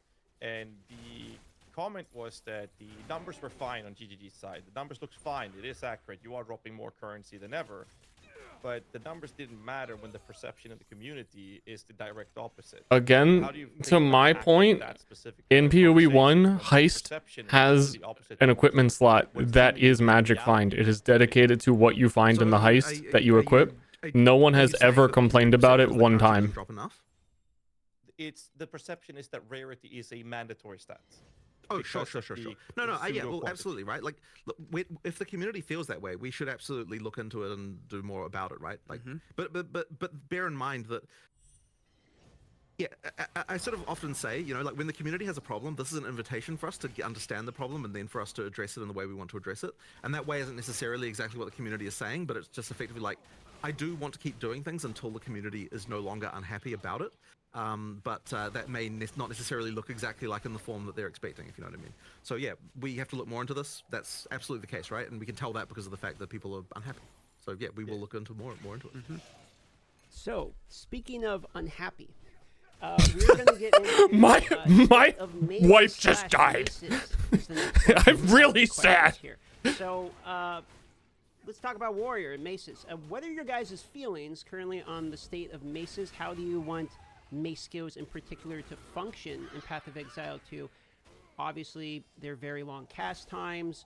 Movement of mobs can be very quick. You can get stunned, interrupted. On the tree as well, there's mini nodes that literally reduce like attack speed in order to gain other things. So more or less, Warrior's in a position where a lot of people feel like it's clunky, too slow for the current in-game play loop, or Warrior feels like maybe the first class designed when the vision of PoE 2 was fairly, slow. So what is your guys' response as to the state of Mace skills, and where would you like to take it? Well, our first question I would have for you is, do you think it's a problem during campaign or only in endgame? I would say it is more specifically a problem in an exponential ramping as you continue the game until you hit a point where there's pinnacle bosses, and then you can kind of one-shot pinnacle bosses with some of the setups currently. So there's a mid portion of the middle to later in-game in which it feels like a problem, specifically because you have things like volatiles that actually track you, and if you stay in position, you're heavily punished. So it seems counterintuitive to the design of some of the mobs. I do think that there is a problem in game here. I'm not exactly sure what we need to do about it yet, though. I'm glad to hear you say that it's an in-game issue and not a campaign issue, because I have to say that my experience playing Warrior through campaign is actually that it's fine. But I did hear a bunch of people talking about that as if that was not fine, and I think that it is. Like, I think, or at least I can't reproduce the issue during campaign if that's the case. So really, it is more of an in-game issue, and I don't know that I've got a solution for you right now. But we do need to, like, once again, it's one of those more subtle things that we need to look into, and I suspect that the big balance patch will be looking at that a lot more. There is something about the warrior that doesn't scale in the same way that some of the other classes do, I believe. But that we sort of need to understand what the other classes end up looking I like. recently tried leveling a volcanic fissure warrior. I don't know if you've got any more different opinions. It's definitely a campaign attack problem. speed is a big part of it, right? You obviously have that is a multiplicative axis that every other cast speed or attack speed Most is of their multiplicative skills are not axis every usable. other- or I guess comet trigger speed. So he that must have every other played with class is like getting, and the warrior has a deficiency in that. And even if you were to the get one it, yes, skill that obviously there's actually the fixed functions. attack times which don't scale. It's probably a combination of those are too punishing, or there's too much of them, and there's not enough attack speed available. It'll be somewhere in that region for sure where we have to make some adjustments, and it probably won't even be that drastic to get it to feel right. And of course, like, it is easy to compare it to, especially, I know you said more like late mid to mid end game thing, but like when you look at the like top end, it's very easy to compare it to the absolute insanity that is, like, you know, Pillar of the Cage God with Hoa and all of that, which is just ridiculous right now. It's very easy to compare it to that and be like, well, Warrior will never be viable. But there are also a lot of quite good end game warriors that are certainly being played, and you know, I don't want to certainly make it seem like it's completely useless. And I mean people using maces, not just people who are doing it for the ascendancies. Karn's a notable example. He's like level 99 in SSF, but he's having to use the Herald of Ice tech, which is very highly speculative to be nerfed, right, in order to make it feel good. So while I would agree there's people that are doing it, I would also argue there are people that are doing it as a masochist in order to be like, I'm a warrior guy and I need to do it regardless. But there are also others, maybe not that advanced and not that far up in terms of her level. But yeah, sure, understood. Like, it's certainly on the weaker end at the end game, like, without question.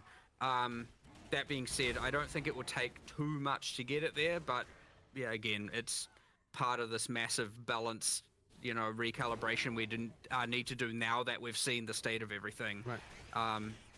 Warrior or mace skills are certainly on the ones where you're going to do a lot more bringing up than you're going to do bringing down, you know, aside from things like, you know, the Hammer of the Gods, just in one shot with bleed and then the boss is dead and you don't do anything, right? You get those anomalies out there where it's like, yeah, they're gonna die in one shot no matter what. You know, things like that aren't going to be buffed necessarily, but yeah, you know, also fucking the Atlas tree has magic find on it. Nobody complains about that. So that answers People enjoy the Atlas tree. Now let's talk about the defense. I'm So sorry, one I'm of the still on things in the magic video was armor, for instance, is getting fixed and or buffed, I should say, and we'll talk about that in a moment. I would. One of the reasons we didn't dwell on that too much is because I wouldn't want people to think that that's more of a change than it is. Like, we are doing a bit of a buff to armor, but it's not like the hugest deal. I think there is more we have to do. Like, there's more complicated stuff we have to do with armor, I think, to make it more interesting. But there's a lot of arguments about this. One, because it is like, yeah, I'll just say that there's a lot of arguments about like how exactly this should be addressed. One concern that we have, which is probably totally out of left field as far as what the players would say, is that we don't think that there's enough of a difference between the big hit and the small hit. There's a number in the formula that is different in PoE 1 than it is in PoE 2. That results in the armor being the difference between a small hit and a big hit in PoE 2 and PoE 1. It matters more in PoE 1. But in addition to that, so we actually think that PoE 2 might be wrong in this regard, and we need to change it. But in addition to that, there's also a thing that's happened where, like, white monsters can hit harder in PoE 2 than they did in PoE 1, and that means that the thing that armor is supposed to like, because like part of the intention with armor is it's like, okay, like when you're talking about like big boss hits, like it has less of an effect than what it would have off like a bunch of small hits, but sometimes the small hits from a white mob are not even that different from what a boss hits you with. And so this is actually meaning that the sort of the idea of armor being based on the damage hit is kind of got like a few issues that we have to deal with. So I don't know if you've got any more thoughts on this particular topic, but it is like something that we have to sort of worry about a little bit. Yeah. It's again one of these things I do need. I mean, I hate coming in here so unequipped, but again, it's just the timing with the holiday and all that, with all these things where it's like have to look into. But that is the nature of it. I mean, most of, especially once there's an actual released product, it's like a good, 50% of our time goes into having to investigate and look into live operations problems like this. So we are buffing a little bit of armor a little bit in this patch for like to because there are some issues there. But honestly, the full solution for armor is going to have to be more complicated, and we're going to have to sort of work out some stuff around it. It's there's definitely something that I think there was another thing as well, is that like the other defenses tend to have like extra mechanics that are easier to access than what armor has. That's another sort of side thing, which is like not entirely obvious when you're designing it initially. So it might be that there's more like supplementary things that the armor, like that strength characters effectively need to have around defense, and so like stuff like that can kind of matter a lot. So well, like Wind Dance is universally just better than Scavenge Plating, as an example, if those are meant to be paired. One is just like you have it, and the other is I have to armor break, and then on bosses it's much harder to sustain. So we've made changes there, of course. We did buff the armor. I'd say it's obviously hard because of the big hit, small hit, but it's probably in the like 15% more effective kind of region. Our changes in 011. And then a lot of it is also like, okay, if you consider that evasion also applies to damage mitigation from Invoker. You got a lot of things going on with acrobatics, which turns evasion into arguably, I mean, sure, it penalizes your evasion, but like it then kind of gives you almost as much PDR against certain hits as a lot of armor, and then you have a lot of very, very strong defensive, with Grim Feast and Energy Shield, and so like it's not only armor is weak, it's also that evasion and Energy Shield have some extreme strongs that are going on. Not to say, these are all going to be nerfed. I'm just saying there's some there's some meeting in the middle that we need to do for sure. So to give you a feeling from, like, I played Warrior 91st. That was the first thing I did, and I would enjoy Warrior as an archetype the most. Would you say it's a fair statement to say the Warrior and mace skills and, sort of that side of the tree in particular is in a state where it has the worst of all of them? So it has the worst of the defenses and armor. It has the worst effective HP in terms of life, and basically the worst offensive capabilities as well. So you could see why I'm feedbacking so hard in relation to this archetype. Man, that's a brutal savaging, but I suppose I can't necessarily disagree with any of those assessments. Fair enough. We can move on to the next topic then, unless you have other statements on it. Oh, what do they have? What do they have? Yeah. You are right that it effectively falls in that way. Yeah. Oh, got him. Sure. Yep. Okay.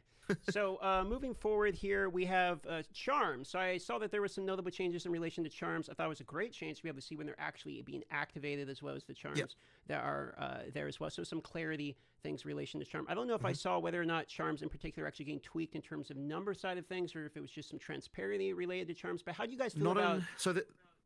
We're not tweaking numbers in this patch. However, there's definitely something not right about charms as far as like the usefulness goes and all that sort of stuff. Like we need to do something. I don't think we've decided what it is yet, but it's clear to us at this point. Like, so charms came in like super late, and I just don't think they're quite like working out as well as I'd hoped. Like they just need something else, but we don't quite know what that will be yet. But we did want to at least like one of the issues they did have is like you couldn't even tell when they helped you. So that certainly wasn't helping the case for them. So we can at least fix that. But there probably does need to be more stuff done with them, I think. I think it comes down a little bit to like how much the ailments matter against the player, and that's sort of something that there's a few other ones. Like there's the one that's like unaffected. The next time you get slowed, protect you from slows. And honestly, a lot of the debuffs applied by monsters haven't been correctly classified as slows. and so it doesn't even work against them. And like there's a True. little bit of things like that where I it's wasn't aware like of that one. yeah, it's just kind of a bit bad. But yeah, there's a balance there of like, okay, most people have one slot, and then you got these mandatory mods to get more. But on I the other, don't think you get enough charm slots. Just like yeah, I feel like you barely find belts with the extra slots, to be honest. I agree. I mean, we really just didn't finish. I mean, we increased the weightings. We've had Oh, you patched did? that in since release. Yes. Oh, okay. Can't remember what patch it was in, but honestly, we're not all the way there yet, for sure. It's one of those things where it's not like ruining experience for players. At least it's like, you know, just an underwhelming thing that needs some love for sure. So it's not exactly number in the top 10 of the hit list, but like without a doubt, I would expect to see improvements around there in the future. Following up on the charms there, any thoughts regarding adding more charm slots for uniques? 'Cause it feels really hindering to equip a unique when it comes to the topic of charms. So this is the whole like, if you have a unique belt, you Oh, only have one always. Yeah, you know, that's not a bad idea. I also just want to add more slots outside of unique, so more on the tree and other ways to get them as well. Sure. So you don't necessarily have to, because like there's nothing. I think at the time we had it that like you couldn't have more than 3. Like internally it was implemented that way, and now it's like you could have 50 slots, plus 1 slots, but you'd only have 3, obviously. So we can give away a lot more +1 now and plus whatever we want all over the place. But yeah, I mean that is a way, yes, that some unique should have it, and probably more on the tree, more in other ways. I have to have a look at it, but yeah, Yeah, there's no probably. harm in it now, at least. All right. We're gonna move over to another topic, which What the is, boobs? speaking of When belts, when you guys gonna add a giant boob arena to your game? You're losing the crafting competition. And future plans is also involved. So I'm going to start with crafting and future plans you have there, and then we're going to talk about trade. So the current state of crafting is very different from PoE 1. The perception, again, to go back on that in PoE 2, is that you're not actually crafting unless it's rog pog crafting. You're actually just pulling the arm on the vendor machine, on the gambling machines. So what's the state here and future plans? I don't know that there's a huge amount we can say about this right now. Unless you've got any particular thoughts that you think you can go into. I mean, like Well, one there's thing, just- of course, is that PoE 2 just has less crafting systems than PoE 1, just due to the fact that we add these typically with leagues and so on. So there's just less going on, which means that if you're like a PoE 1 player, then you know you're going to see less complexity there, for sure. But I don't think that's exactly what you're getting at, right? Like I guess there's some there. I mean, effectively what you're saying is people want more determinism, right? Which is like a continuous, endless thing that like people. There's a fine line there, Yeah. and we're on the certainly more on the slot machine side of that line, like without a doubt, obviously, right? And there's more we need to do, I would say, to get towards that line. But that's our line that we determine. Not That's ours. Because there's plenty of people who are just going to be like make everything fully deterministic all the way. I mean, before we released, we had for a while a system that involved like deconstructing mods and then putting specific mods on items and so on. Oh my And, god, they last like, we epoch. just kinda, like no one, like with a system like that, we were never able to get it to the point where both people who played the game were happy and like we could be happy as far as like what it would let you do, and that like. There's still something along those lines we might be able to do one day to kind of work that out, but we just kind of haven't really hit it yet. The socketables were kind of supposed to be the thing that was you had full control over. Just yawn over this? No, And, so that, I'm pretty disappointed with this has a interview. It lot seems of like they don't know what the fuck they're talking So there's about more stuff anymore. to do there. But I guess because people see that as supplementary, they don't even necessarily see it as part of the crafting system, which is kind When of all of your best ideas are already in Path of Exile 1, you refuse to pull them over, and then your other best ideas are from like last epoch. Yeah, I don't know. Like I mean, That's not looking too good. I guess the thing is, we just have to find a way to do more things that make people feel like they have more control without actually sacrificing the like without making it too easy to just get the best shit. Because especially even Path of Exile 1 leagues, everything that they update gets slightly a little bit worse nowadays because it has more of a PoE 2 like philosophy behind it. Like Gladiator now is awful. Add more of this determinism or get towards that line that we don't then just immediately devalue all item drops on the ground, right? Because that creates a different problem when now all of a sudden So you I don't don't know really what's going care about on. what you're finding, or you're only caring about normal items you're finding, or you create a different problem by doing that for sure. And there is an argument certainly by people internally. Because like that Mark, one whenever he that talks, that he being a knows problem, what where he's you don't talking really about. care so much about what was on the ground because you crafting But then something better. there's so many things wrong, even though he knows they're wrong. So like, I don't, what's happening? But yeah, I guess that's kind of just our overall, just like nebulous cloud of thoughts on this matter, without really getting into too many specifics, I suppose. So yeah, I mean, I guess I don't know if you've got anything else to Well, that say being about said, it. But, if we add more, we're adding something to Expedition, we don't know what it is necessarily, or what it will do to the thing, and then we're adding, what I would say, greater essences are too rare right now. The Last Epoching? Last Epoch's another game they talked about And salvaging crafting from items. So like you salvage a physical damage from a weapon so you can put it on a different weapon. That's just the full Last Epoch crafting system. More there. Of course, people would argue then they don't want that to be the core crafting system to be gated behind ritual, as opposed to core drop, which is then another consideration to make. And you get this cascading series of questions and stuff we need to answer, of which, need to think about it more and look more. But yeah, certainly there is the feedback of like. And they have a history now of they said a big part of the reason why they added the auction house was because Last Epoch had one. And it is, I would say that is more towards our top 10 list of things to discuss and solve sooner than later. Right. I think that deterministic crafting is always something that's very sought after and popular, but I feel like It's just like, I don't know. They're just waiting for other ARPGs now to have good ideas when they used to be the ones that had the good ideas. Deterministic crafting per se, it's lack of options to craft with. Is it the slot machine crafting? We have that in PoE 1 as well. It's called Exalteds, Divining, and whatever we're doing with the items. It's not deterministic crafting. Yeah, exactly. Harvest. It's not deterministic crafting that's lacking. It is options to do something with the actual items. Because right now you drop an item, and what you can do is annul it or exalt it, or you can pop some chaos orbs. And the meta crafts, which are behind the omens, that's a different topic, which we're going to tackle in a bit here. We talk about trading. But the crafting has less to do with deterministic approaches, but rather giving us options to work with on an item to make us actually craft it, even if that means RNGing the next slam or something. Right. And if that's the case, then more content will get you that, because that will that will solve itself over time. Right. Because as we just add more stuff during early access, there's just going to be more and more of those kinds of crazy systems. But we'll make sure that, like I say, over time, it's not like there's something inevitable about it for sure.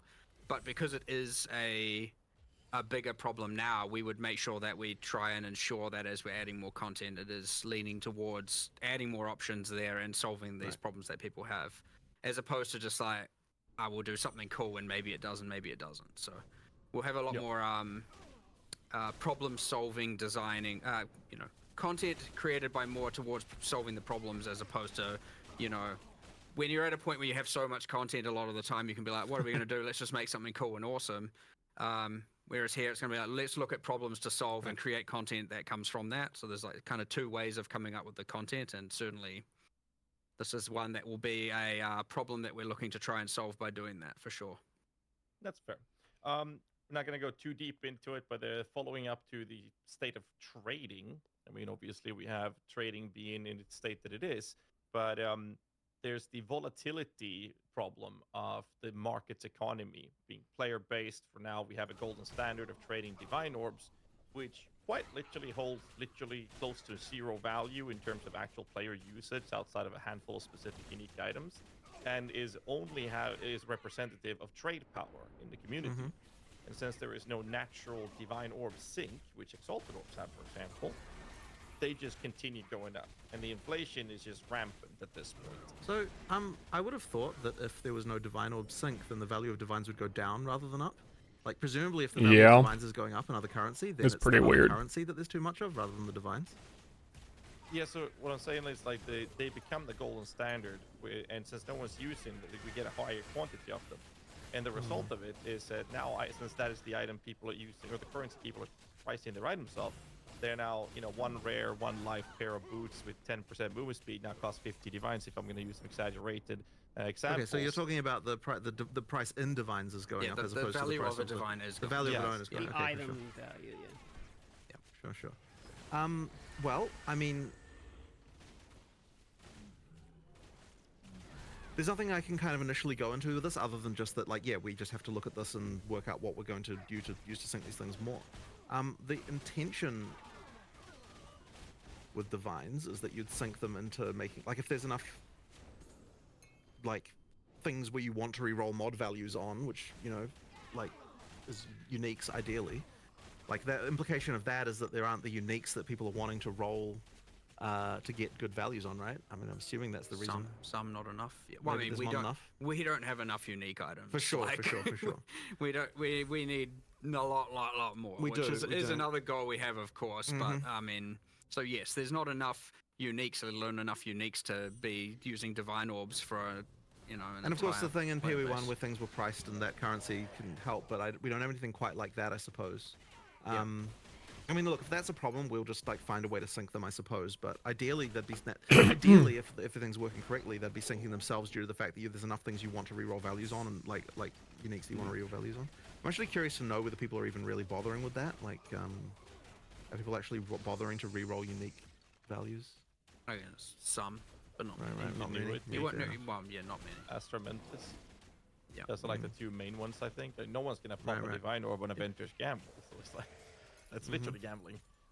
But like in PoE1, Literally. we have the option of meta crafting B and A currency sync for divine orbs. Yeah, yeah, Former yeah. exalted. It creates this natural For flow, sure. but also provides this crafting method for people to actually kind of help the state of crafting that people are looking for. Right now, they're omens, and because of this type of inflation happening, they are so far away from most players that like even players that plays a lot. I haven't bothered myself. I've played a lot, subathon and everything. Like I haven't touched an omen because they're too pricey to use. Like it's a very select few players that even engages with them because of how priced they are, and that just separates a lot of crafting from even a larger player base. One Right, other, right. one other point of this is it might tie into a previous discussion we had about Magic Find influencing the economy in relation to currency drops being upgraded. So I know that's one portion we talked about you're going to look at previously too. So I think these two probably tie in together here.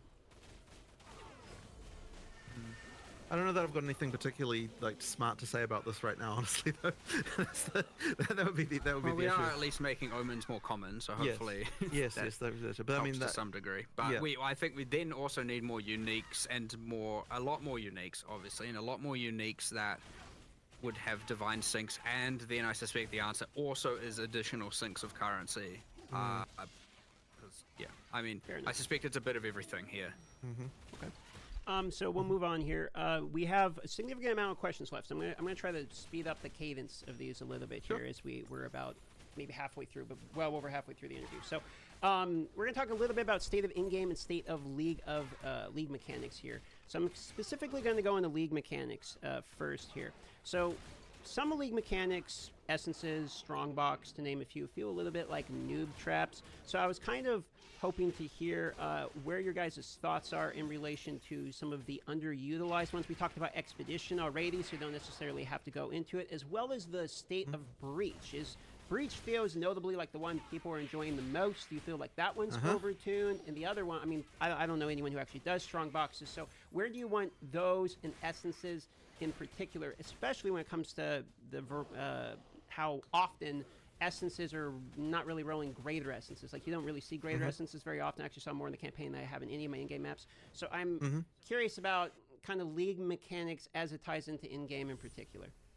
Yeah, I mean, look, we just need to do a lot of balance here, and that's really all it is. And that once again just comes down to the relative lack of testing that in-game had before launch compared to other content. So yeah, there's just a lot of balance to do here. It was meant to be more that essences, strong boxes, and like precursor artifacts are like the things you find that you can't anticipate coming. I understand you can spec into them, that is a thing, but it's meant to be more like a thing you find that you don't know is coming, whereas the I know we refer to them all as leagues, but like let's say the ritual expedition, etc., the ones you know are coming and that you're investing into. So you have these two categories where you have the ones you are adding and investing into, and then you have the other ones that are meant to be more exciting random finds. And it's safe to say, obviously, you know, there are so many essences that finding non-greater essences isn't giving you that dopamine, especially in in-game. And finding a strong box is like anti-dopamine right now, because it just makes you feel bad, because you're like, oh, either this, True. and you just want to run away. So, look, it's safe to say that those failed at achieving that goal, hence why we have to make some improvements to them for sure. But I want to make sure that there's those 2 layers of things, where one's the stuff you predict is coming, you can see the icons, you can apply them with the, you know, there's the base types of the precursor tablets to apply, and then you have the things where it's like, I hope I find an essence, because it's like, I hope I get the good one that's worth, you know, way too many of those divine orbs. So yeah, having both layers is important. So yeah, and we'll continue to add ones at that upper level that get a tablet, and then we'll continue to add ones that are more at that random find excitement in the map that you don't know is coming. Because you don't want to put it all on one layer where you know everything that's coming necessarily, because then nothing is exciting. You can do exciting within that to some degree, but not always. I mean, really, it all is to say that like there are some of these that just aren't as good as the others, and we just have to improve them. But what I will say is that the breach monster density is probably a little on the high side. Like, it's actually to the point, by the way, where like we get a bunch of error messages in the logs for failing to spawn monsters in breach, because they're packed so tightly together that they don't even spawn anymore. So there's actually like there's an issue there. That we have to do something like about. Hundreds. Yeah. Like So actual hundreds of error logs of just like cannot fail to place monster due to lack of space. yeah. So yeah, like that we. Well, that's There was because a joke Meyer exists. Reduce breach monster density by 20%, and the players wouldn't even see it because it would just result in less error messages for us. So, you know, like there are actually some stuff that needs to be sorted out there. But we don't want like what I don't want is people to feel like, oh, we're just like nerfing that into the ground or something like that. We definitely don't want to do that. But some of the other league mechanics just need some addressing to make them as better. And yeah, they just need to be better. And yeah, it'll all just come down to us like experiencing them and seeing if they suck, we'll improve them. And like right now, I know that Strongbox has got the most improvement in this patch, and I know Essence has got like at least some adjustment to make them a little bit less crap. And there's probably a few more adjustments. It's more about the combat than the itemization. That's something we still need to look into. Right. So there's just stuff like we just need to improve all that stuff until it's good, right? Simple as that, really. Fair enough. How do you guys feel about the progression of players entering into mapping, going from map tier 1 to you're doing tier 16s, and then into pinnacle bossing? How do you feel like the pacing in there? To give you one reason I bring it up is in PoE 1 we have like the quest invite version of boss fights that will happen at different iterations, so you probably know where I'm going with So we're not really happy with how that is right now. Like we're not happy with how the quest. I mean, the quests that effectively we give you are just like do X many of tier Y maps. And honestly, like we can do a lot better. That's kind of a larger. It's something that I would have loved to be able to just solve instantly, but like it does need some more work. And I think there's a few different areas of this.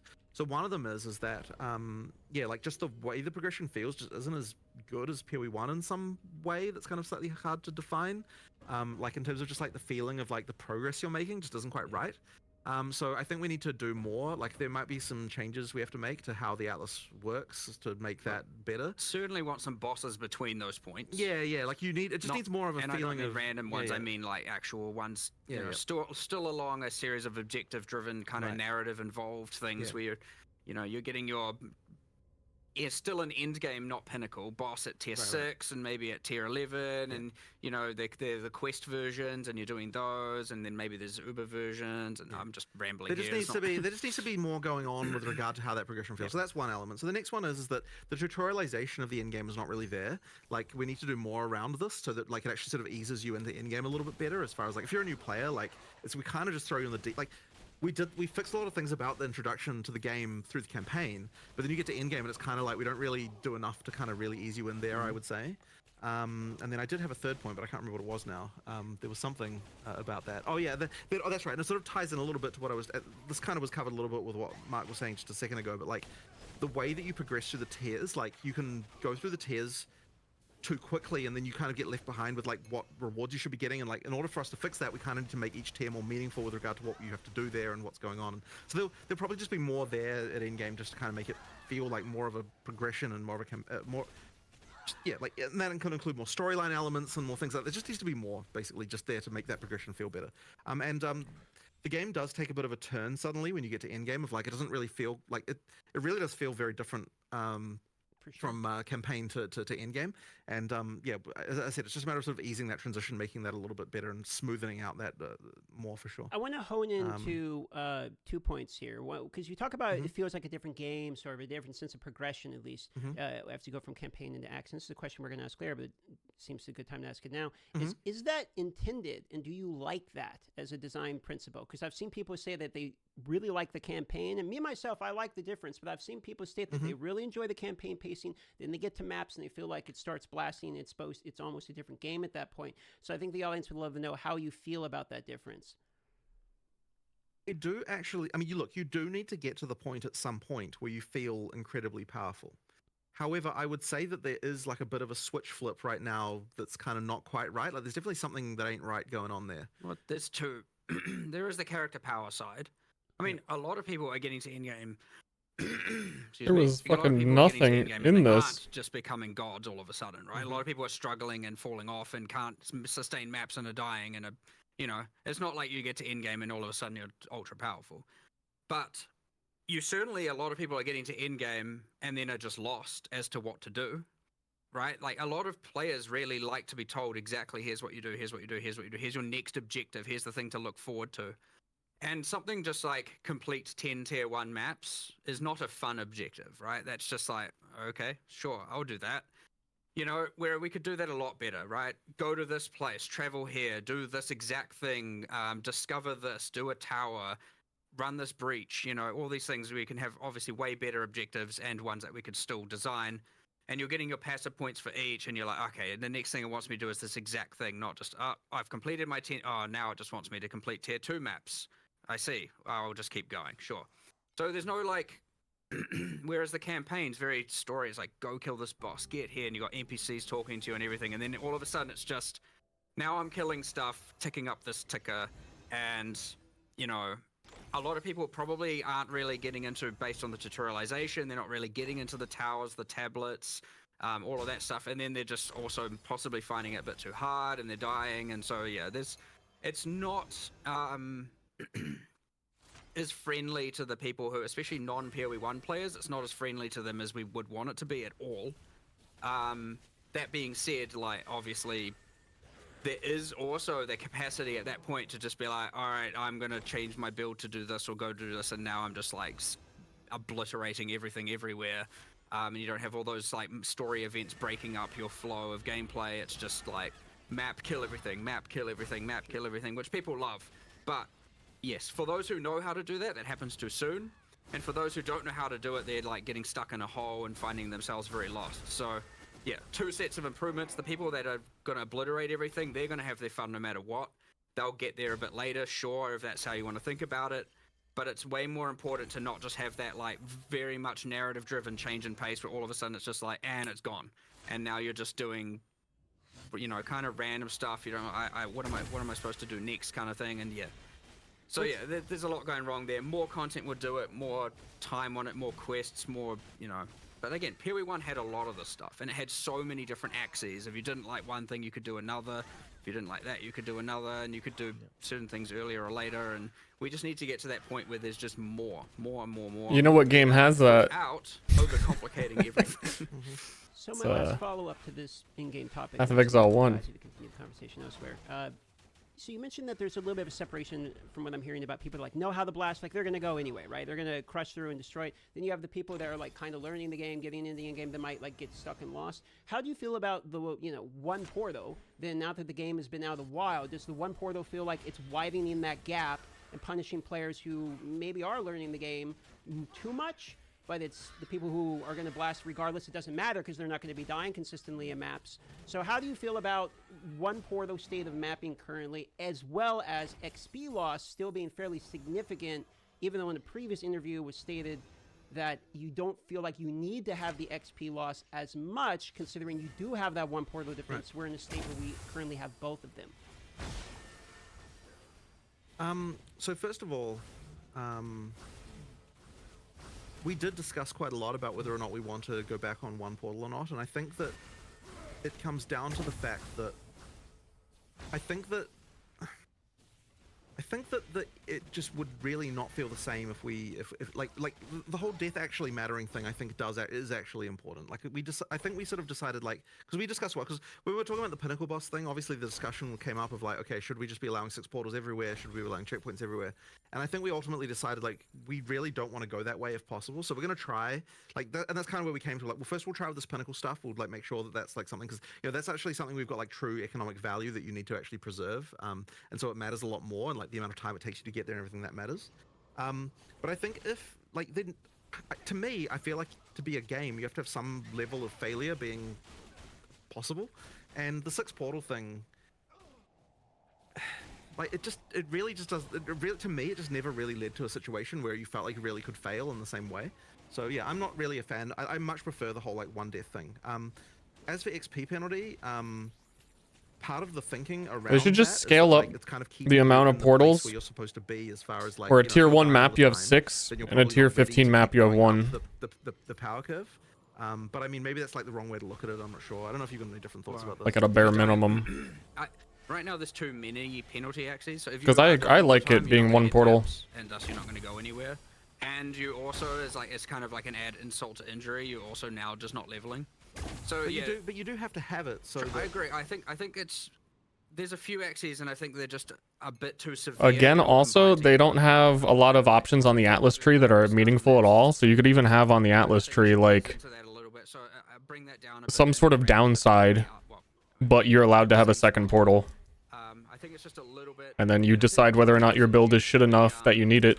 Number of rare monsters and the So it'd be like, monster combinations. I don't know what would feel fair. Like, I guess if it were drop rarity at this point, like negative drop rarity, people would be disappointed. But also if your character's dying, I don't know. Like generally, when you go into those areas, you learn what the monsters are doing and how they're combining, and then you maybe die once or twice if you're not, ultra powerful. And then you get into maps and you're immediately sprung on like heaps of different monster permutations, and they're doing things and you're getting killed all the time, and there's a lot to learn. You do the next map and you're like, well, I can't take the learnings of that previous map and apply it to this next map because it's a whole different set of monsters. So there's nothing to really take from one map to another aside from just like maybe playing a bit more carefully, or like, not being so overzealous and whatnot. So it's just a little bit difficult there, and I suspect we need to bring down the difficulty a little bit and ease people into it a bit more. But I need to think about it certainly a lot more and actually get a little bit more analytics on it as well, and actually see what the actual problems are. And again, I read a lot more feedback, honestly. Sure. Yeah, I mean, even the downside of having to allocate the node to have 2 portals is a downside. Like, okay, the penalty for not clearing a map. The Atlas tree has like nothing on it. For content from the map, and it would be nice if you could just spend another map and still be able to do that content. But unfortunately, that isn't possible. Like, so for example, if you failed on the boss, then you just spend another map and then you can fight the boss again and do that whole thing, right? Like, that would be nice if that was the case. But unfortunately, we can't do that because it would open up too many economic abuse things where, like, you fail the map intentionally because you want to farm the items to the rest of the area. So it's very difficult for us to come up with a solution, like, because I really would prefer that, honestly. It'd be nice if we were able to come up with a solution that would allow you to redo content by spending an extra map without having to like have all the problems. These things that being never able to rerun a single fucking map drop. actually cause. So yeah, like I sort of wish I could come up with a thing for I personally that. want to keep the 1 portal. Oh, they're and from adjust wait. the other axes and see how that plays Wait. out. No. Before compromising on the 1 portal. I've been doing all the tarot card stuff in this game, and I have dropped 3 of the new micro talent things. It's come up and total before we released it, it's like people for all are my definitely playtime. complain about this, and we're like, we know, and we haven't found the solution. It's a common question. Had to ask. Yeah. Yeah, I understand. Fair enough, yeah. So now there's a lot more people. Well, now there's a lot more feedback, and Or an a lot more omen? people. It's much easier for us to get the specifics on what. It's a good how idea we too. get it right. It's very much Yeah, on for the sure. omen theme. Not to say it's now trivial to do. It's still hard. But there's a lot more information there for us to be able to, take less of a shot in the dark, so to speak. So, I would expect some changes. We'll have to wait and see. So we're cutting it a little bit tighter because we have a lot of questions. So I'm going to try to speed run as much as we can because there is a section that I care very much about. It's minions. So let's get there, okay? Let's just dive into it. And we're going to talk about ailments, damage with time effects. We're talking about ignite, we're talking about dots like poison, for example. So the question is, what's your feelings around it on a hit, as it scales on hit, opposed to its dot scaling, which we have a bit different scaling in PoE1, because now it's based off the actual hit you're doing, which was taken away from PoE1. So what's the reasoning behind this, and what's your thoughts on it? Now that one. Well, I can't remember the history of What a PoE1 too boring. much, but We I have so understand the many questions. difference. What a boring question. I mean, I personally prefer that the heavier the hit. Pick a better the more one. the issue we run into is, of course, then you just get. It's easier it's for new either players to balanced around understand. the Next. extremely hard heavy hitters, and everything else can't really scale them currently. And then you get into the thing, or you go down the PoE1 route where it's a bunch of skills have ailment penalties and a bunch of them don't, and that more normalizes it so you can play any skill to do the dots. I would say I prefer the asymmetry where it's like, here are the skills that Do you have the generally season pet? better. Yeah. The problem is, I'd say that's At like you tier know, 3. again, I mentioned the bleed Hammer of the Gods thing earlier, where it's just now the bleed one-shots the monster, and you know, you get into that kind of situation. So there's a whole bunch of balance here to get right, but I don't want it to just be like. I'm not using it in maps, I implicitly, guess. I don't want it to be like you can play any build and bleed. You should have to have some combinations, and there's more mechanics and more things we need to add, or more unique items and all of that stuff. Specifically, But, It's tricky because generally speaking, You know, because they don't affect balance things. the I really tarots like and to map. avoid- I like the bumpiness where we've got like different skills being better at different things, and I really don't like it when we end up in a situation like, for example, in you know, you've got the whole like damage effectiveness on spells in PoE1, and it's like this is a thing you do to solve a balance problem. Like, this is unrelated to ailments, but like I'm saying, it's just another example of one of those things where you like, oh, I've got this problem where these skills are sort of all out of line with each other, and so we have to do this like sledgehammer to it. We're like, okay, we're gonna go and we're gonna normalize everything, and I kind of hate that type of thing, and I really try to avoid it wherever we can. And it's kind of one of those annoying things where as games get like, as you do more and more of this balance stuff, you kind of end up with more of these kind of normalization procedures that go on. And so it's nice if we can find ways to avoid it if we can. And that's kind of why I like to try and pitch everything. Like we started with in PoE2 with a lot of things having like going back on a lot of those sort of normalization procedures we did from PoE1. And ideally we would be able to find different solutions that don't involve having to do that. You know, yeah, it's one of those things that I worry we might still having to do some of that stuff in order to fix problems. But ideally we can avoid it, and that's kind of why we went back on some of those normalization procedures for PoE2. So one point, just real quick here about bleeding in particular, because you're talking about bleeding. Since you can't bleed on energy shield, bleeding style element builds are basically disabled against energy shield types of mobs. So feelings on that? Is that something that's just like, well, that's as intended? Can't bleed on energy shield. Running like a, You can. unless you're breaking the energy can- shield, your hit's not going to apply bleed on energy shield, for instance. I Does he- thought that the I Does don't he think not that's know? even true. I thought that Is the that thing not? with bleed was it's supposed to bypass energy shield. It does, Yeah, but you can only apply a bleed if the hit deals damage to the life pool. So if you're playing CI, you're essentially immune to poison, care, I will and bleed. I will take your word for that, but if that is how that works, It that wasn't is how it was not intended to how be, that how is it was. meant to work. Yeah, it's I supposed only, to be the. I only say this because yesterday I heard someone upstairs talking about this and going like, people are just wrong. You can apply bleed to energy shield. Look, and then I was like, okay, but I'll confirm that after this. And look, if that is how that works, that is like Bleed was actually supposed to Not be like an supposed- yeah. anti-mage mechanic, not a like, you know, like as in like you can Yeah, bleed yeah, someone past their energy shield. So Well, like that if was kind you of the are idea right, there. So and I'm wrong, Yeah. then Quinn has thrown me under the bus because I asked that question from him. So well, again, we'll take. we could easily be wrong. Like it's amazing It also how. could yeah. be that it has Yeah. been changed internally and not yet externally. That is Right. another thing also. And like someone may have fixed this some 2 weeks ago and we never Yeah. got it live or something. Who knows? Like, Yeah, I'll look into it. A It's not furry in to this work game, out. like in Torchlight 2. This game has nothing to do with the Torchlight all right, franchise, moving forward unfortunately. Here we are on elements.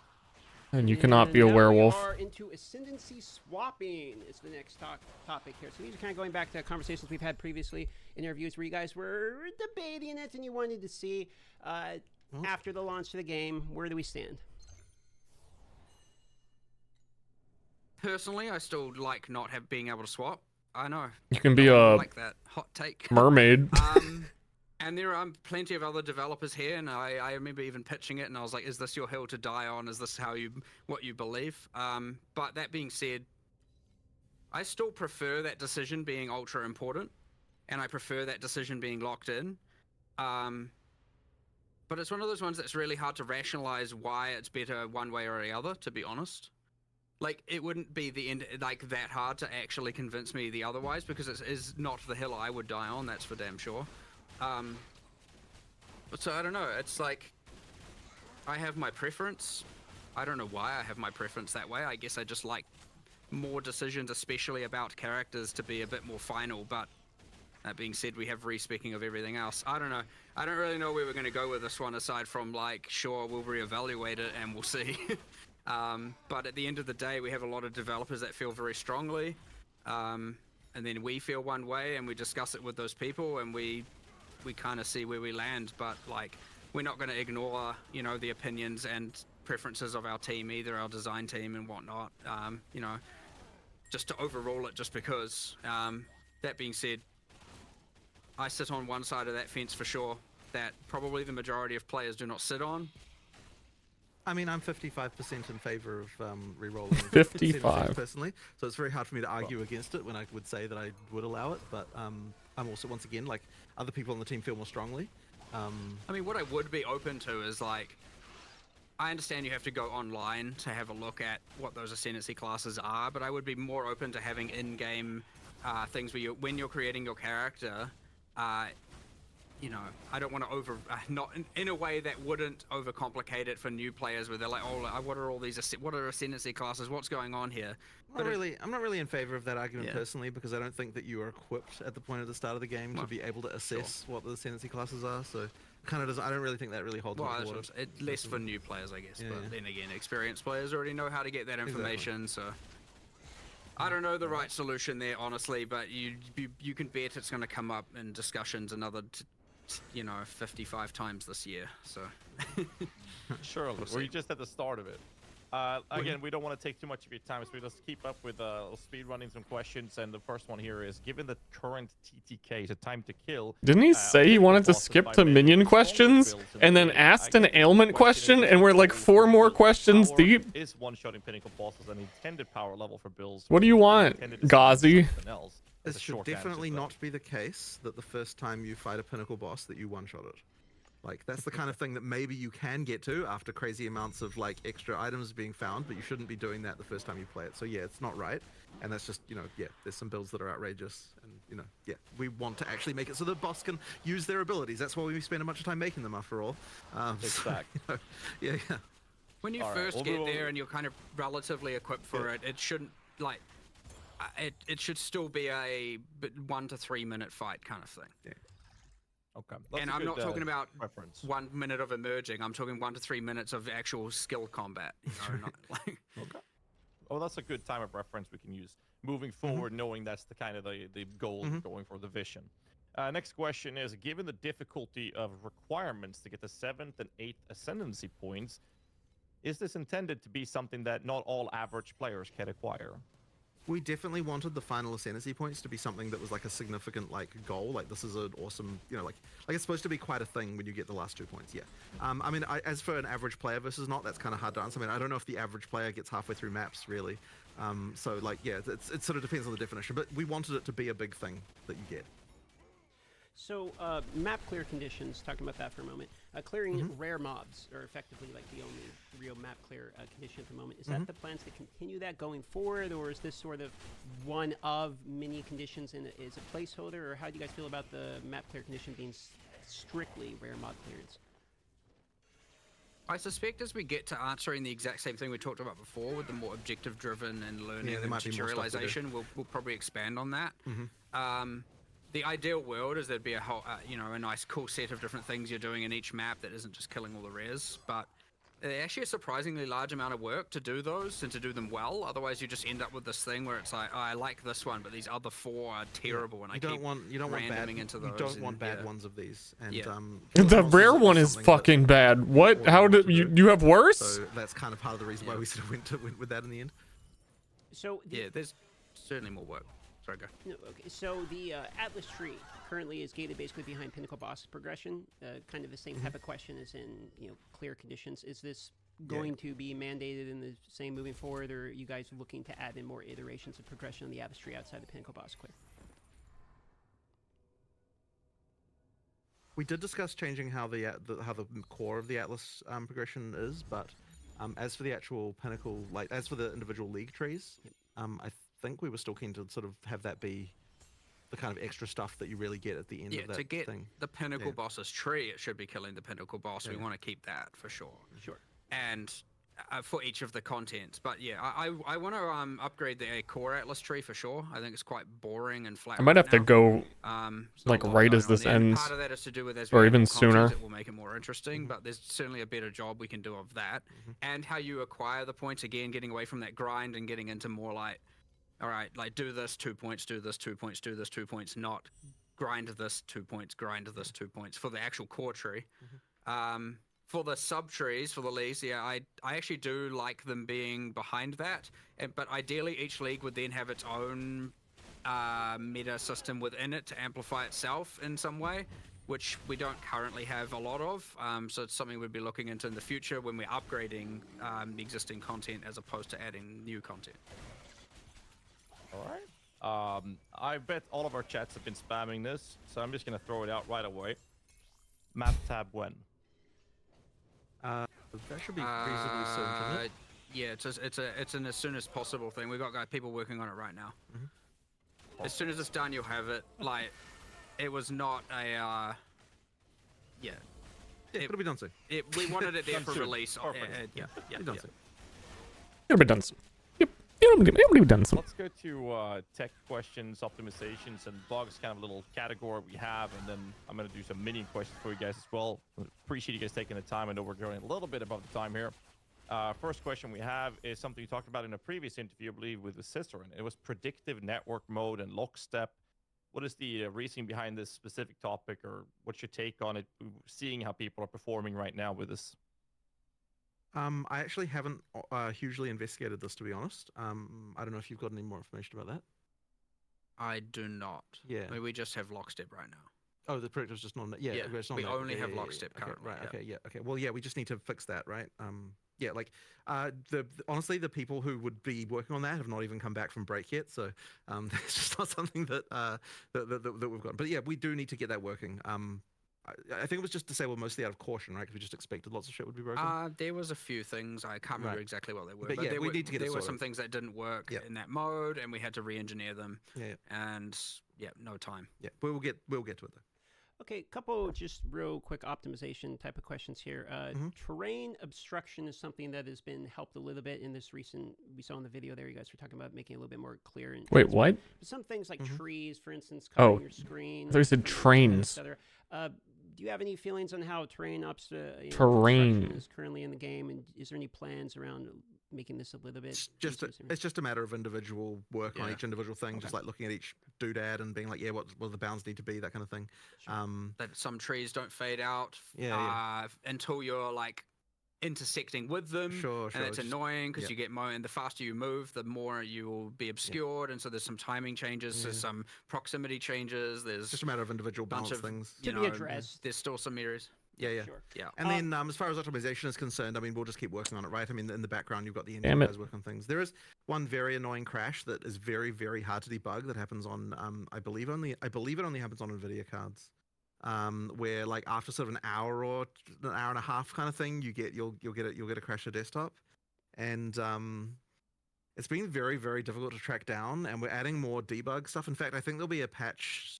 I if we skipped can't all look the it up good part of internally, this. we'll actually probably eventually make a patch where we tell people to like turn on a command line flag that will enable extra debug information, because the thing that will allow us to debug this does reduce frame rates by like 5%.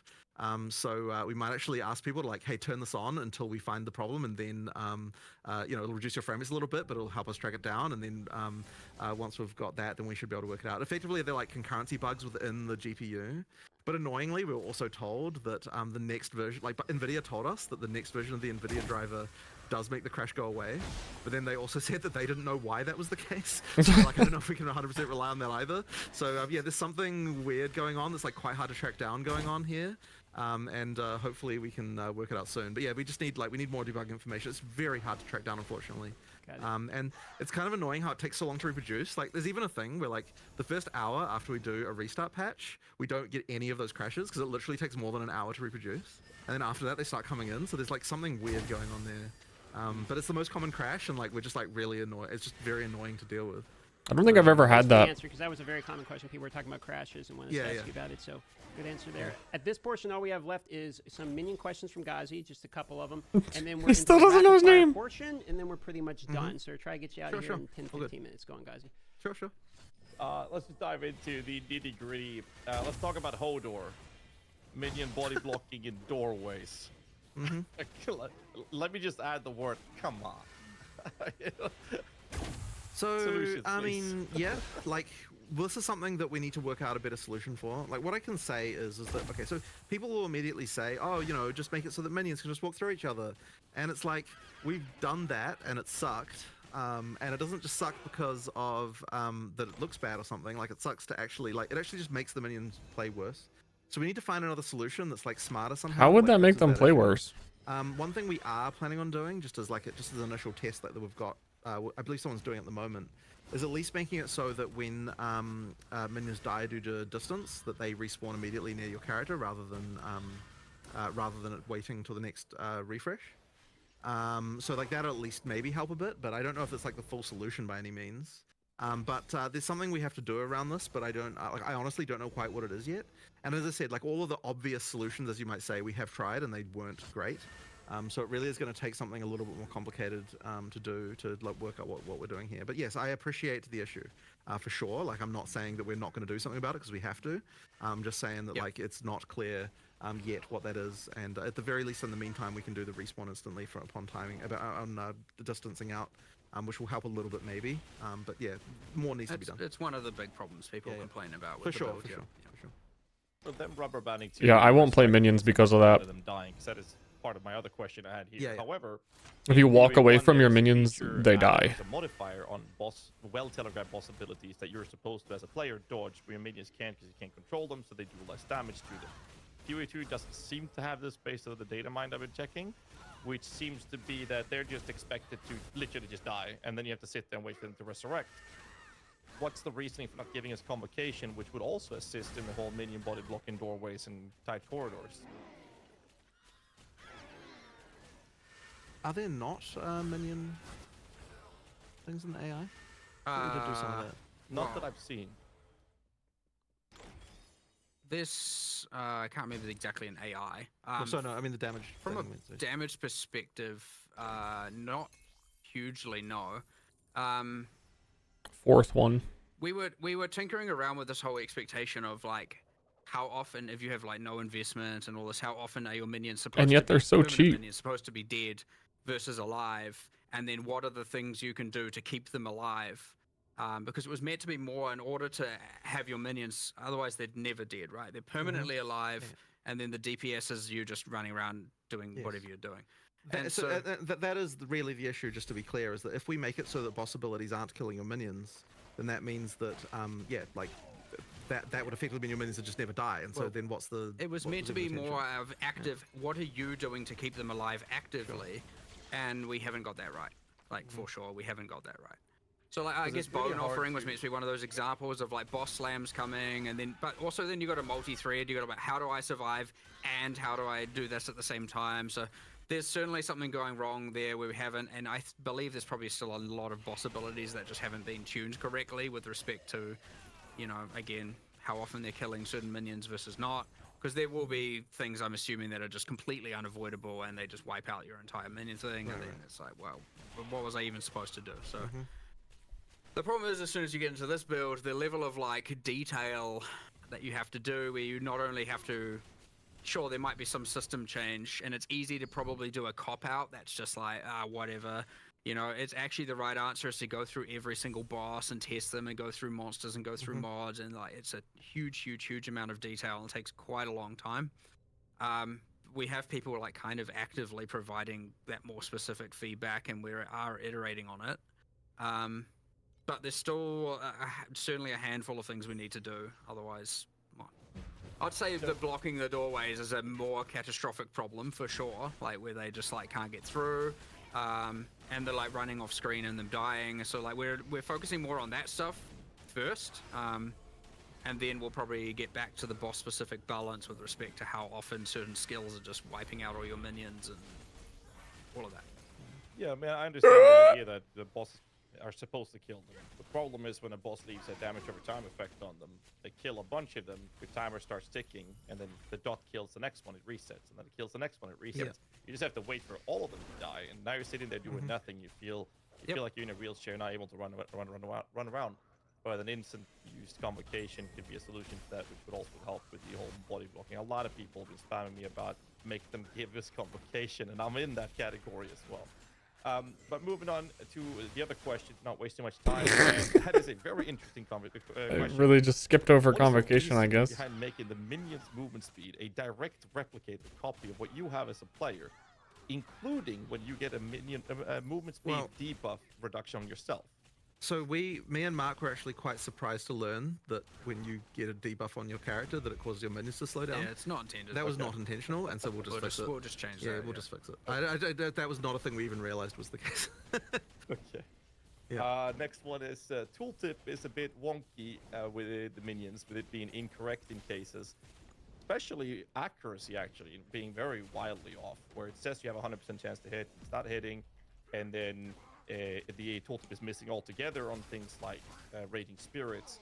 And sometimes when you change a gem on an unrelated ability, suddenly your tooltip on your damaged minions is also changing randomly. Is this something That you've sounds tracked, like or? a bug to me. Yeah, we'll fix that as soon as. I just need to look into what's Our going on. developer responsible, well, they might be back today, but our developer responsible for that has still been on holiday. So as soon as they're back, they'll get onto fixing them. Yeah. A There was handful of quite a tooltip lot of related rushed, like description stuff happening right at the end of development there. So I'm sure there's stuff, even more stuff that's wrong than that. Just like with that stuff. I'm surprised that tooltip stuff is as good as it is, given, like, I remember 2 weeks before release, I was like, this is a dead feature, like, this may as well not exist. And then all of a sudden it was at least something that I was like, okay, that's a pretty good effort on what they did. So there's just more to do though, of course. I got plenty more minion questions, but I'm just gonna go with the one that's been spammed the most, and that's Spectres when. So soon, fairly soon. It took more work than we expected actually. Like there was just a lot of there was a lot of specific shit we have to do, but it's not too far away. Well, the designers have to go through, all the monster designers have to go through and make spectrable versions of every monster, which in PoE 1 was a lot easier, and in PoE 2 there is so much more manual designer-based scripting on like a monster-to-monster basis that we have to like take out all of that random stuff to do with dialogue and like, because you don't want to all of a sudden like have a spectre come out and then you're like, it dies and your character says some random thing, because all of a sudden now your character's just spamming random dialogue all the time, and like. But there was even stuff that's kind of stupid where it's like, oh, the idle animation of this monster is loud, and so if you've got it as a spectre, then like it makes it too annoying, and like just there's all sorts of random stuff that happens when you turn things into a spectre that's kind of not obvious. Effectively, every single monster has to be. Yes, that is still, true. Well, we don't want to repeat those same problems, right? So ideally, the audio team actually gets time to do proper spectre mastering, so to speak, on all their audio for all the monsters. But no, I believe the designers are almost done with their part, which means it's then just audio and then a whole metric, which has been happening in parallel, but a whole metric ton of balance testing to make sure that we're not just, which is a lot, by the way. There's a lot of stuff that can go wrong with these things. Well, balancing the spirit cost of each of these is going to be interesting. Testing it with every array of support gems.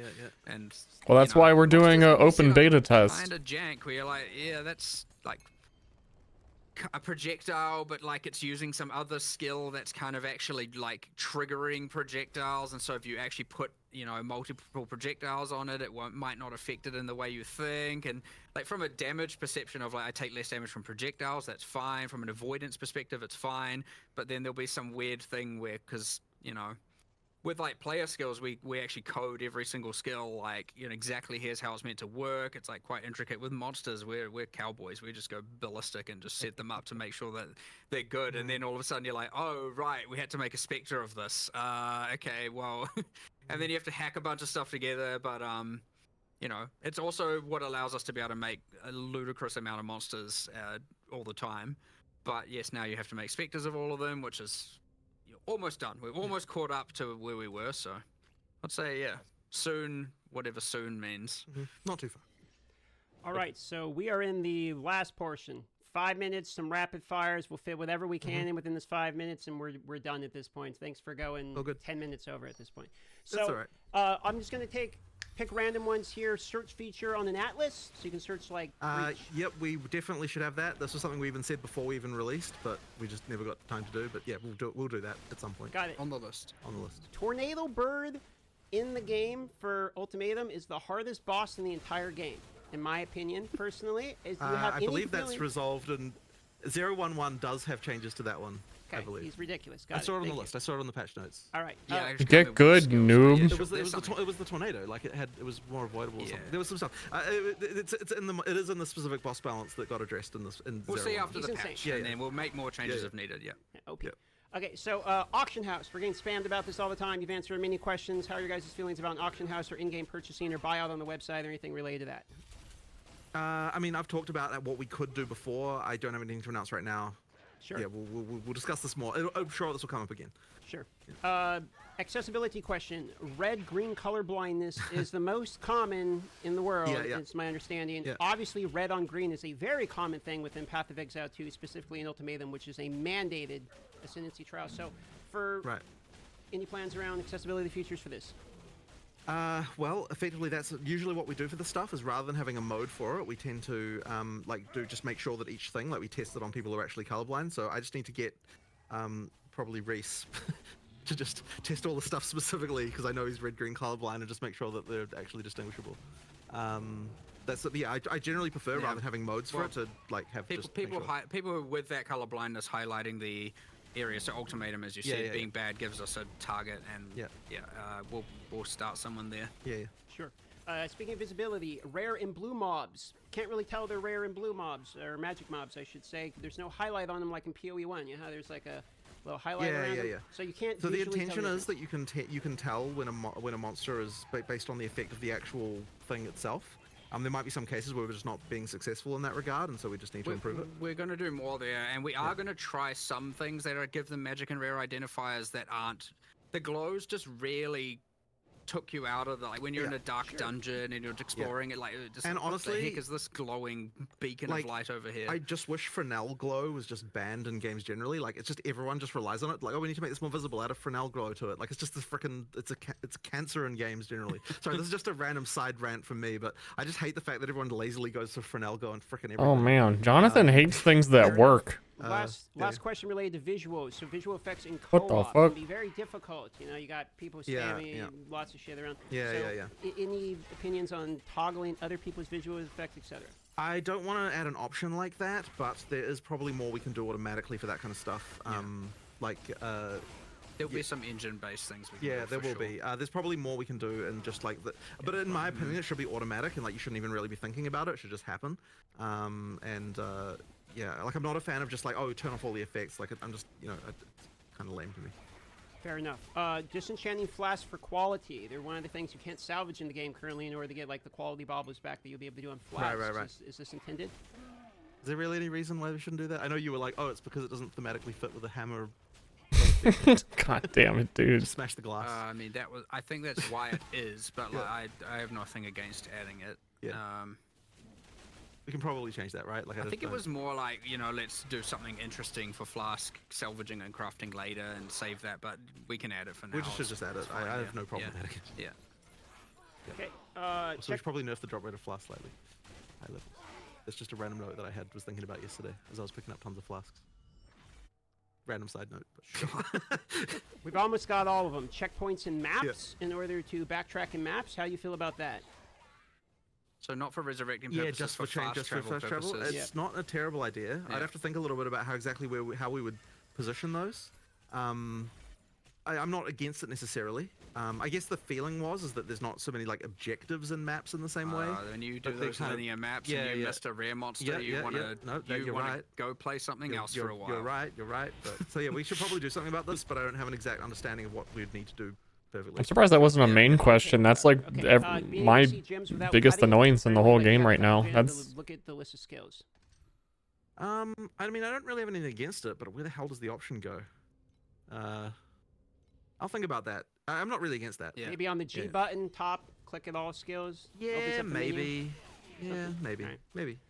Gambler in the hideout. the We biggest have all annoyance other hunting down features, but we rares don't have, like, in gambler the maps. hideout, for instance, like You have to backtrack for a rare. For that, what was there was something very broken at the end, and we quickly turned it off. But I think we just need to fix one thing and then turn it back on.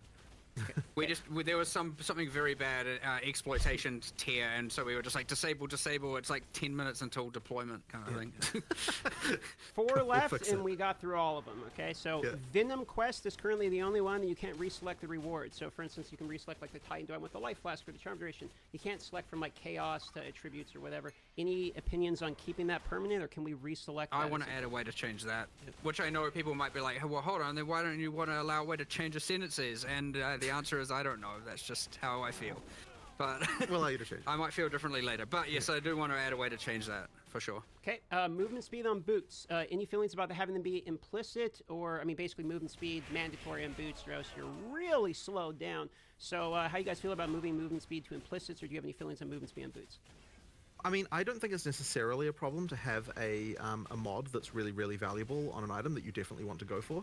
Like, boots is certainly the case where that's like the most extreme, but I don't necessarily think it's a problem as such. So, you know, like, I personally don't have a problem with it, but I don't know if you feel differently. I like it. Yeah. I like having it that like, yeah. I think it's good. I mean, physical on a weapon. if you added move speed implicitly to boots, would you then be like, okay, well, like IPD on weapons, like you start to get into funny territory in some sense? No, right? Like, you don't. You don't Yeah. have to that's escalate. kind of You can do one thing, Jonathan. UI customization options, is that potential? I mean, you'd have to be more. There's no specific. reason like I think people are just dump gonna be- general stats no, should be like, more common on you're looking boots at, like, you than know, We're movement not gonna be World speed. of Warcraft, like, Yeah. like UI mod type there. But yeah, like if there's something specific, then you're like, I wish we could do this. Then maybe we would think about it. It's just a question Sure. of what More it of a is. generic. Yeah. Players question. want movement Okay, speed on last boots, one, boys. but we don't Speed, want to give them co-op, and body blocking. damage How on about what- your, you know, with co-op? I think it's There's something not right about it. there's but- something not right about it. I agree, but I do think you do need it. To make things. Yeah, feel more the thing is, physical, it's like but it's there is not something like right there's about it. another stat that you want that appear on boots. But there shouldn't be. There because already isn't. the It's players are not like, actually- oh well, I don't want movement speed. I want to get You know no. what it is? It's because we you changed don't. really, really close to the end of development the size of the player instead of changing the size of all the monsters. And I think that probably results in like a situation. But yeah, but there's something not right about it. But I don't want to just completely remove it. We might end up with a solution where like the size of a player to other players is different than what the size is to other monsters or something like that in order to kind of like ease it. I suspect we'll do something along those lines. So yeah, I'll that is it. It wasn't really on my radar, I have to admit, but we should do something about this. Yes. And you'll yeah. forgive me for asking one last question that I'm curious about myself. Yeah. In terms of microtransactions coming from PoE 1 to PoE 2, do we have any cadence or quantity or any information we can give on when we're going to be seeing more of our previous purchases? Well, the main thing is that by the time we go out of early access, we have to have all of them. As for the like rate at which they come through, I mean, look, we'll try and get as many as we can done in the near future. I honestly like. This is so the rigging team are like busy doing that, and I haven't paid enough attention to them. I need to go catch up with them and ask them, hey, how's that job going that I see you going on to? You know? It's probably it turned into more work than we initially anticipated for sure. There's like a whole bunch of effects that don't translate one to one, so there's a lot of departments that have to do a lot of work. They are tuning through it. That being said, like, you know, it was certainly more complicated before when we were in that last like several month or 3-4 month like kind of lead up to release, and it was kind of like, okay, we need to have all hands on deck getting certain game content done, and yeah, we generally prioritize gameplay over microtransactions when, especially in those kind of moments. And so now it's going to ease up a bit, and we can allocate some resources, a bit more resources there to get more of them ported across. But yeah, it did end up being a little bit more work than we actually anticipated. It's not just like a copy-paste job and it's done. Some things have to be like kind of re-authored to actually work in one over the other. Mostly due to like lighting, I suppose, really is what is the big difference. Yeah. So I don't have an immediate cadence for you, but yeah, we should start getting them coming out, like rolling out Yeah. relatively soon. All right, and I think that Alright. pretty much wraps it. I mean, we're getting spammed about Path of Exile 1's 3.26, but unless you want to talk about, Bit of a long topic to get into at this point. yeah, I'd yeah. say. So I figured I'd just throw it out So, there. But yeah, all that's good. it, guys. You want to wrap it up? All right, excellent. Let's just say thank you for coming. And it always happens. We say 1.5 hour. Mhm. It always goes above. We very much appreciate you guys' time. And sorry for. Man, going so bit of a long topic Pleasure for to that. have you guys on. Hope you guys enjoyed Man, it. if and, only- Can't wait for the patch notes, and we'll see you guys very soon. They had Awesome. asked. Thank you very much. Thank you. See you Yeah, later. I want to say thank you. Also, appreciate the opportunity. Thanks for coming on the podcast. Sorry it was 20 minutes extra, but thanks for your no time. problem. We don't have a clock in here. You understand? You could have said it was the right amount of time, and we wouldn't know. Oh man, I missed my Oh, last we don't- one. we don't know how long it's been. All right, thank you so much. All right. Thank you. Okay. Okay. All right. I need to probably go. Cuz it's workout night and I'm probably getting picked up in like 20 minutes and I'd like to eat something beforehand and like get ready. I don't know. The interview was interesting. I think part of the main reason why I was interested in it in the first place was to think if I am making other videos on it. I think I should maybe make the Magic Find manifesto, like I was saying. If I can put together enough information for it and really feel like getting in on it. Whoa. Because they've talked about there's certain things where they talk about not knowing what to do, and I hear that for like a year straight. And it's like I have like an internal list of like 20 things that just make sense. You never hear anyone talk about. It was the same before when they revealed PoE 2. I went on the Giga rant in the Discord about flasks and how flasks were completely like antithetical to PoE 2's design. And then like a year later they did, in fact, like the whole charm system was revealed and they like did basically remove flasks, which needed to happen. But similar to that, like an interview a long time ago, they were saying how they didn't know what to do with flask and they hadn't thought about it at all. But I don't know, Magic Find is one of those things where I've been hearing them talk about for like 5 years of not. And it's a very contentious topic, and that's the kind of thing that people would actually be interested in a video on type beat. So I should maybe do that. How can I Tetris this? I have 4 spots. And you need 4 spots. I need to turn this into a square, and then I can get another zigzag one.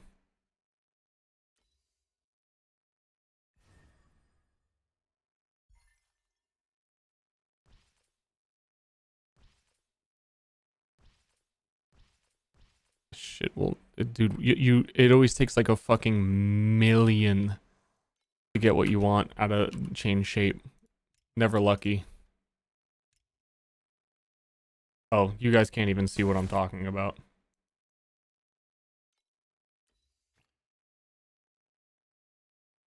Cling.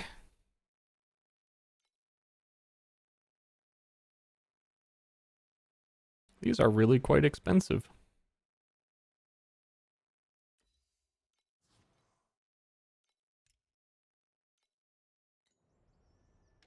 Talking about trying to Tetris this. But I need it to be a square.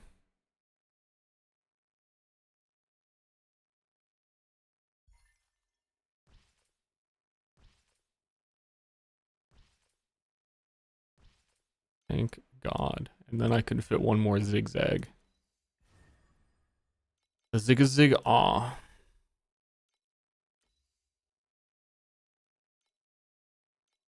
Okay, yeah, I need to go. I'll think about the video stuff